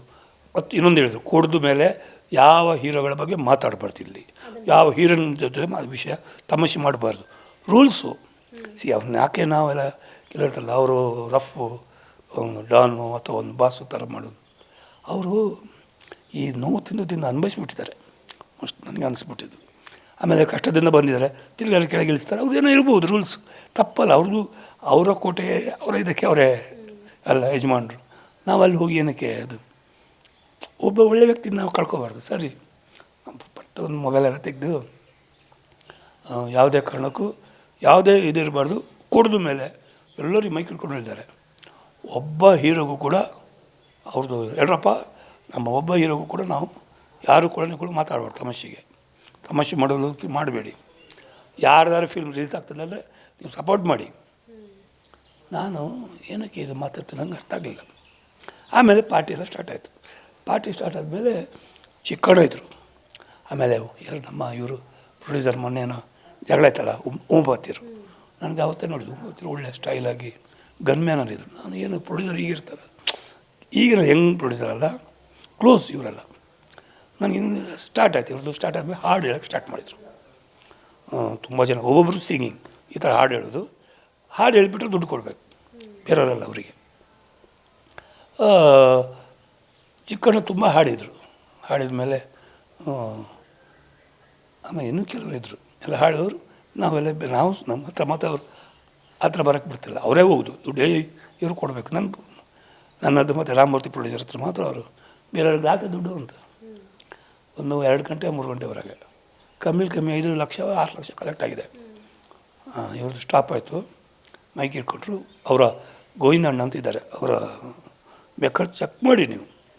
ಗೋವಿಂದಣ್ಣ ಬಾಣ ನೀವೇನು ಇಲ್ಲಿ ವೀಡಿಯೋದಲ್ಲಿ ಎಲ್ಲ ಇದು ನಮ್ಮ ಸಿದ್ಧಗಂಗಾ ಮಠದ ನಮ್ಮ ಮಕ್ಕಳು ನಾಳೆ ತುಪ್ಪ ಮಾಡಬೇಕು, ನಾಳೆ ಅದನ್ನು ಮುಟ್ಟಿಸ್ಬೇಕು.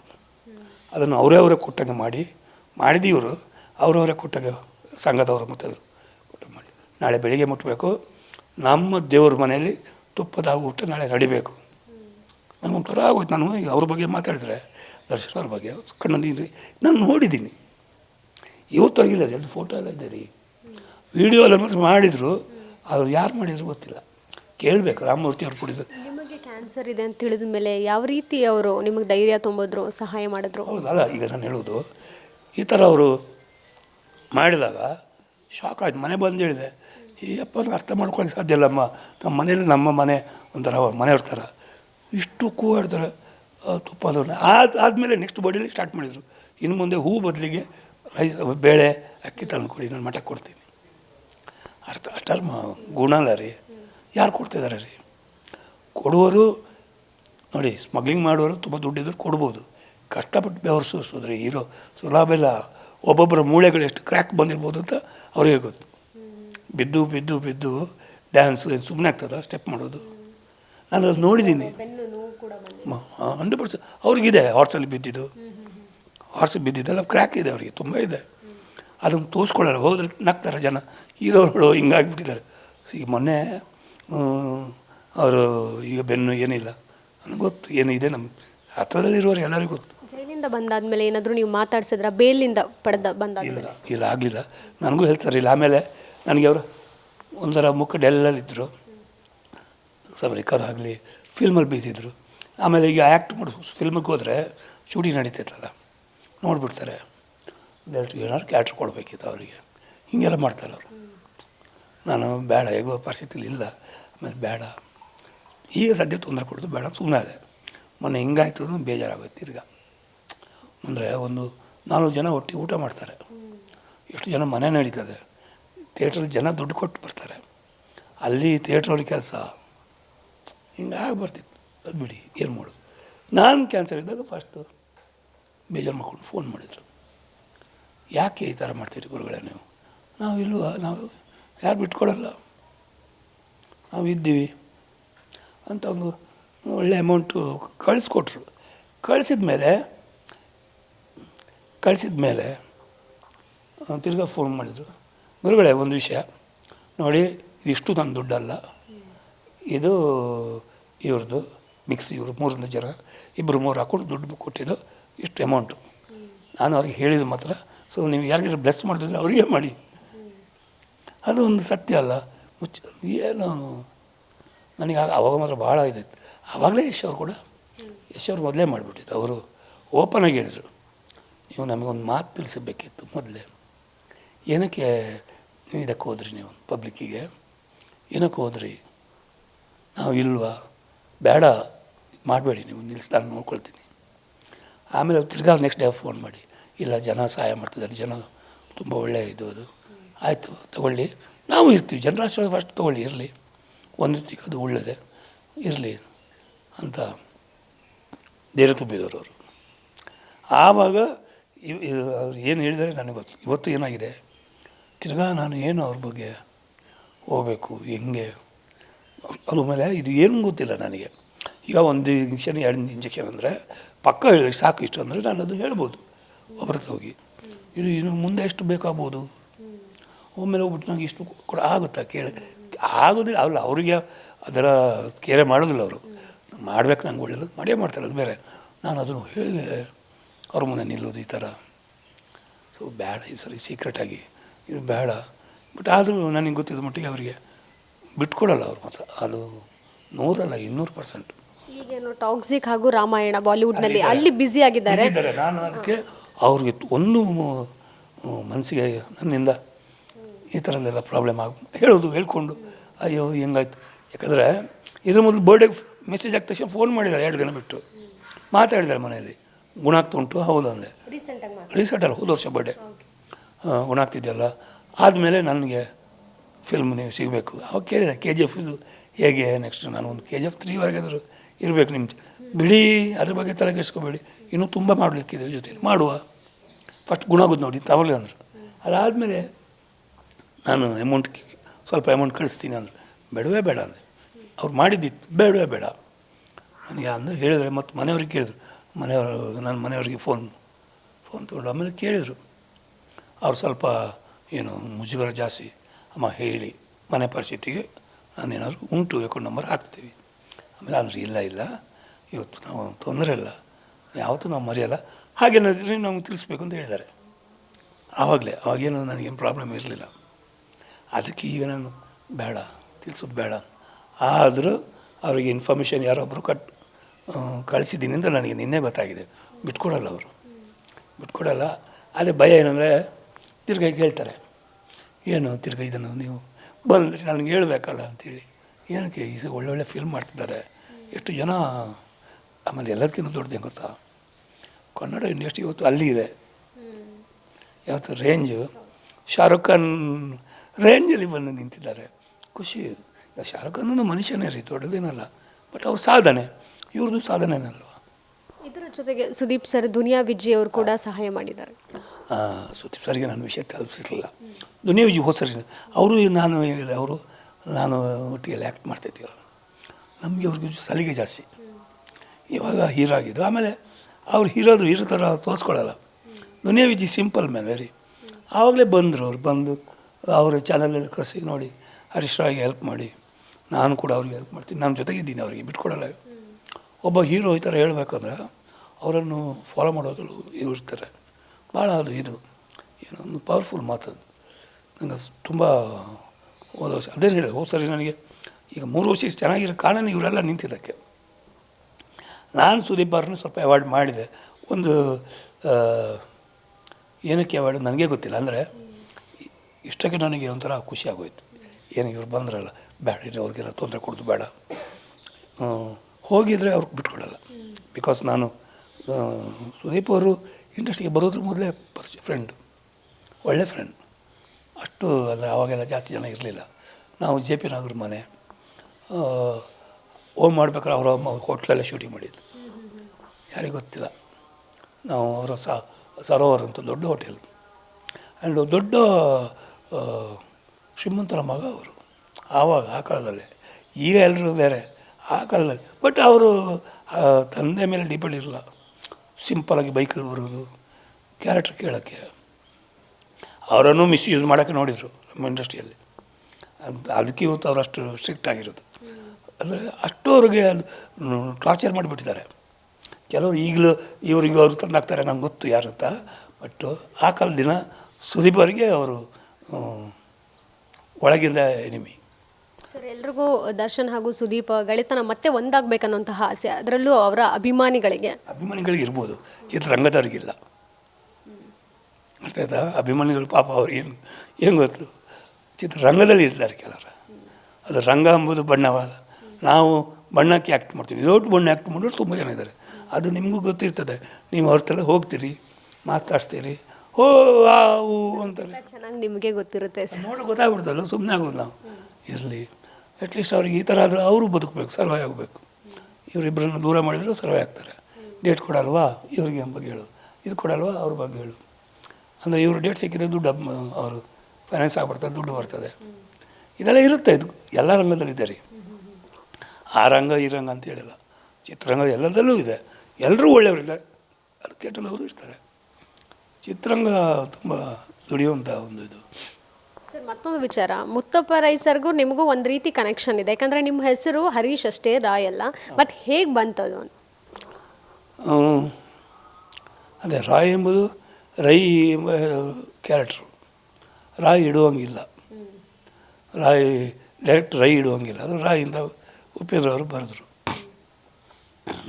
ಸ್ಕ್ರಿಪ್ಟಲ್ಲಿ ಬರೀಬೇಕಾದ್ರೆ ಎಲ್ಲ ಬರ್ಕೊಂಬಂದರು. ಫಸ್ಟ್ ಸ್ಕ್ರಿಪ್ಟ್ ಬರೆದು ಕೊಟ್ಟಿದ್ದು ಅಣ್ಣವರು.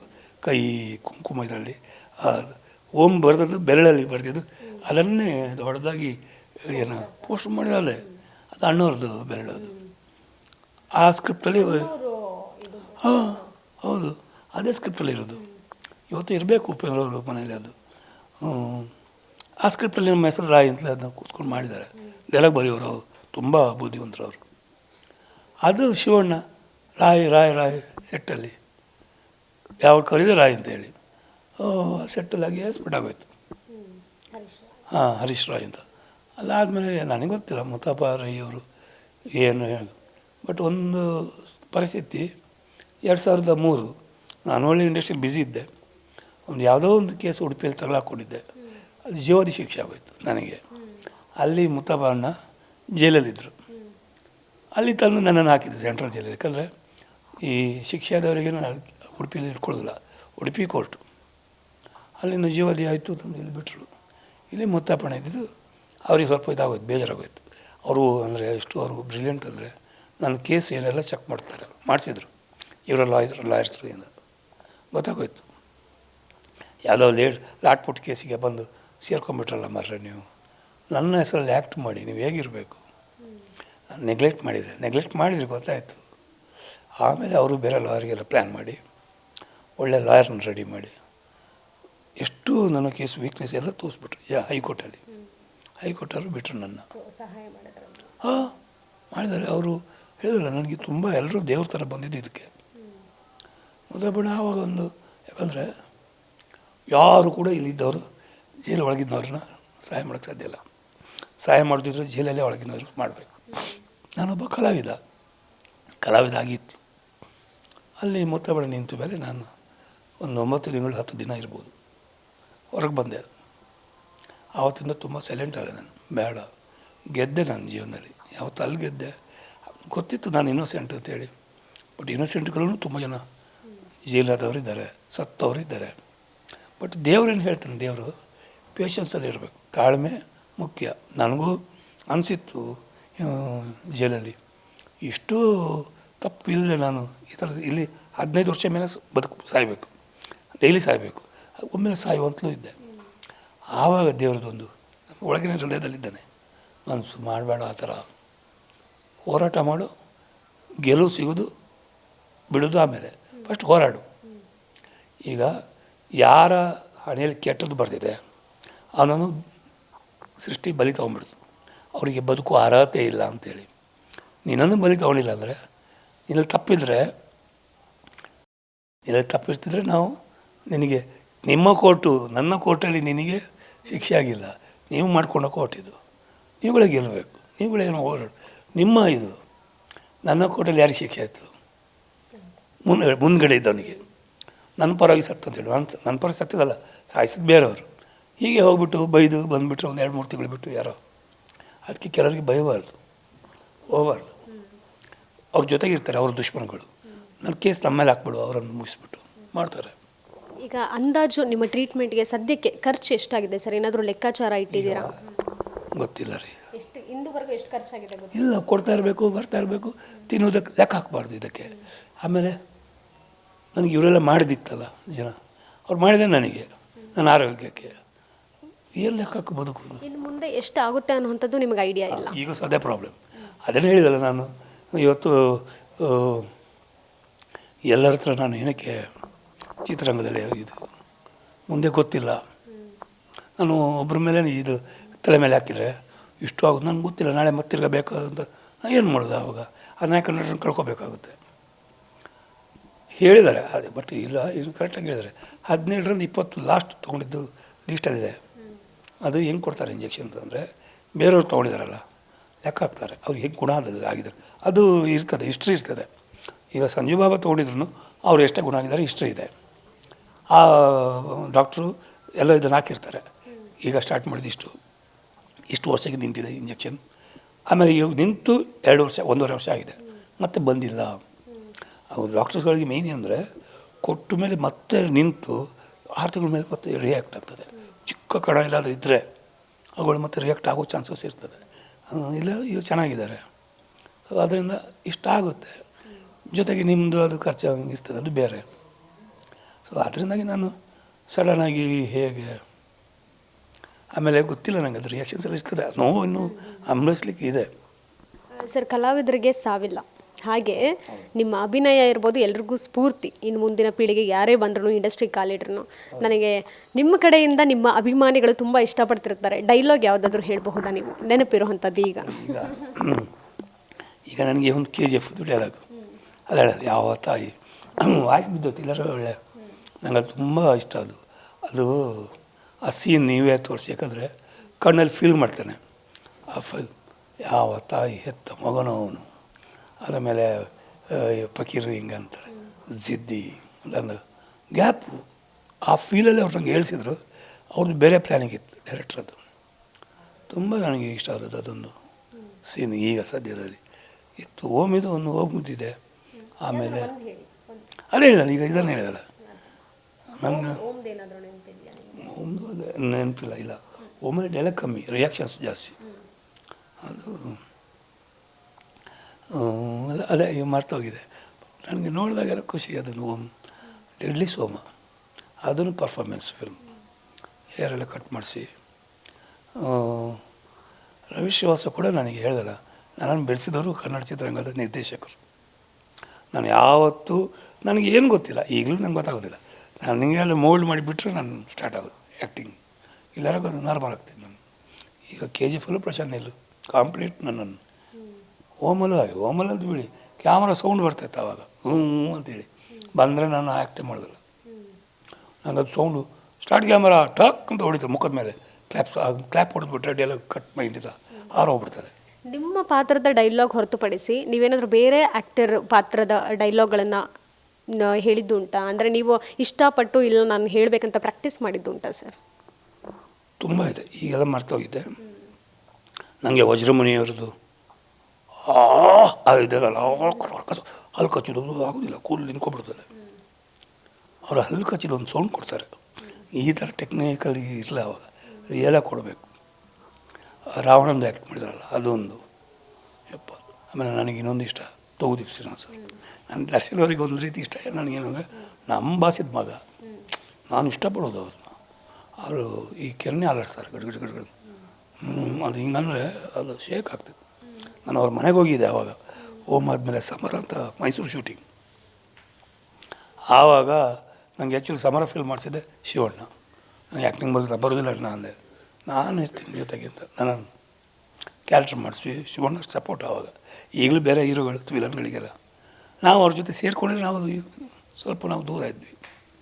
ಸಮಾರದಲ್ಲಿ ಮಾಡಬೇಕಾದ್ರೆ ಮಂಗಳೂರು ಶೂಟಿಂಗ್ ಇತ್ತು, ಮೈಸೂರು ಶೂಟಿಂಗ್. ಆವಾಗ ನನ್ನ ಇನ್ನೂ ಕಲಾವಿದರು ಇವರು ಎಲ್ಲಿ ಕರ್ಕೊಂಡೋದ್ರು, ನಮ್ಮ ತೂಗುದೀಪ್ ಶ್ರೀನಿವಾಸ್ ಅವ್ರ ಮನೆಗೆ. ಆವಾಗ ನಾನು ನೋಡ್ಬಿಟ್ಟು ಹಿಂಗೆ ಇವು ಮೇನ್ ವಿಲನ ಕಡ್ಡಿ ಥರ ಇದ್ದಾನೆ, ಗಾಳಿ ಬಂದರೆ ಹಾರೋ ಹೋಗೋದಿಲ್ವಾ, ಹಾಲು ಕುಟುಂಬ ಅವನಿಗೆ ಸ್ವಲ್ಪ ಸ್ಟ್ರಾಂಗ್ ಆಗಲಿ, ಸ್ವಲ್ಪ ಅಷ್ಟು ಇರಬೇಕು. ಆಗಿನ ವಿಲನ್ ಹಂಗೆಲ್ಲ. ಅದಕ್ಕೆ ಇವರು ಈಗಿನ ವಿಲನ್ಗಳೆಲ್ಲ ಹಿಂಗೆ ಬರೀ ಕ್ರಿಮಿನಲ್ ಇವನಿಂದ ಸ್ಟಾರ್ಟ್ ಆಗಿದ್ದು ಅಂದರು, ಲಘುವರನಿಂದ. ಅಲ್ಲಿ ಕೂಡ ಟ್ರೆಂಡ್ ಅದು ಈಗ ಸ್ಲಿಮ್ ಹಿಂಗಿರಬೇಕು ಅಂತ ಅವರು ಕರೆಕ್ಟ್ ಇಲ್ದಿಲ್ಲ. ಆಹಾರ ಪದ್ಧತಿ ಏನಾದರೂ ಬದಲಾಯಿಸ್ಕೊಂಡಿದ್ದೀರಾ ಈ ಒಂದು ಕ್ಯಾನ್ಸರ್ ಇರೋದಕ್ಕೆ? ಏನು ಸೇವಿಸಬೇಕು, ಏನು ಸೇವಿಸ್ತಾ ಇಲ್ಲ? ಏನು ಎಲ್ಲ ತೊಗೋಬೋದು ಊಟ, ಆ ಥರ ಏನಿಲ್ಲ. ಬಟ್ ಸ್ವಲ್ಪ ಮೊಸರು ಕಮ್ಮಿ ಮಾಡಬೇಕು. ಕ್ಯಾನ್ಸರ್ಗೋಸ್ಕರ ನನಗೆ ಲಂಗ್ಸ್ ಪ್ರಾಬ್ಲಮ್ ಇರೋದ್ರಿಂದ ಮೊಸರು ಒಂದು ಅವಾಯ್ಡ್ ಮಾಡಿ. ಕೋಲ್ಡ್ ಐಟಮ್ ಮುಟ್ಟೋಂಗಿಲ್ಲ, ಅದು ಯಾವಾಗಲೂ ಮುಟ್ಟಬಾರ್ದು, ಕೋಲ್ಡ್ ಒಳ್ಳೆಯದಲ್ಲ. ಈಗಲೂ ನೀನೆಲ್ಲ ಸ್ವಲ್ಪ ನೀರು ಬಿಸಿ ಮಾಡಬೇಕು ಕುಡಿದಿದ್ದೀನಿ ಮತ್ತು ತುಂಬ ಮಾತಾಡಿದ್ದೀನಿ. ಕೆಮ್ಮು, ಫುಡ್ಡಿಗೇನು ಚೇಂಜಸ್ ಇಲ್ಲ, ಸ್ವಲ್ಪ ಸ್ಟ್ರಿಕ್ಟಾಗಿರ್ಬೇಕಷ್ಟೆ. ನಮ್ಮನ್ನು ಒಂದು ಅಂದರೆ ಏನು ಹೇಳ್ತೀವಿ, ಈ ಮನುಷ್ಯ ಹೀಗಿರಬೇಕು, ಇಷ್ಟು ಹಿಂಗಿರಬೇಕು, ಬದುಕಬೇಕು, ರೂಲ್ಸ್. ಹಂಗಿದ್ರೇ ಮನುಷ್ಯನಿಗೆ ನೆಕ್ಸ್ಟ್ ನಮಗೆ ಸ್ವಲ್ಪ ಆಯಸ್ಸು ಜಾಸ್ತಿ ಇರ್ತದೆ. ಹೆಂಗೋ ಇರೋದು, ಏನೋ ಮಾಡೋದು, ತಿನ್ಕೊಂಡು ಉಣ್ಕೊಂಡು ಬಾಡಿಗೆ ಸ್ವಲ್ಪ ಎಕ್ಸಸೈಸ್ ಕೊಡಬೇಕು, ಅದಿದ್ರೆ ಒಳ್ಳೆಯದು. ಓಕೆ ಸರ್, ಆದಷ್ಟು ಬೇಗ ಕ್ಯಾನ್ಸರ್ನ ಹೋರಾಡಿ ಬನ್ನಿ. ಮತ್ತೆ ಕನ್ನಡ ಸಿನಿಮಾಗಳಲ್ಲಿ ನಿಮ್ಮ ಅಭಿನಯ ಅಬ್ಬರಿಸುವಂಥದ್ದನ್ನು ನಾವು ನೋಡಬೇಕು. ಖಂಡಿತ. ನನಗೆ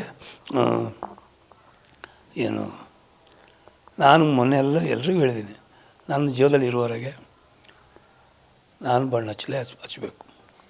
ನಾನು ಬಣ್ಣ ಇಲ್ಲದೆ ನಾನು ಬದುಕೋದಿಲ್ಲ. ಇನ್ನೂ ಕಷ್ಟ ಆದರೂ ಪರವಾಗಿಲ್ಲ. ಇದು 2ನೇ ಸರಿ ನಂಗೆ ತೊಂದರೆ ಆಗ್ತಿರೋದು. ಈ ತೊಂದರೆಯಲ್ಲಿ ಎಲ್ಲರೂ ಬರ್ತಾಯಿದ್ದಾರೆ.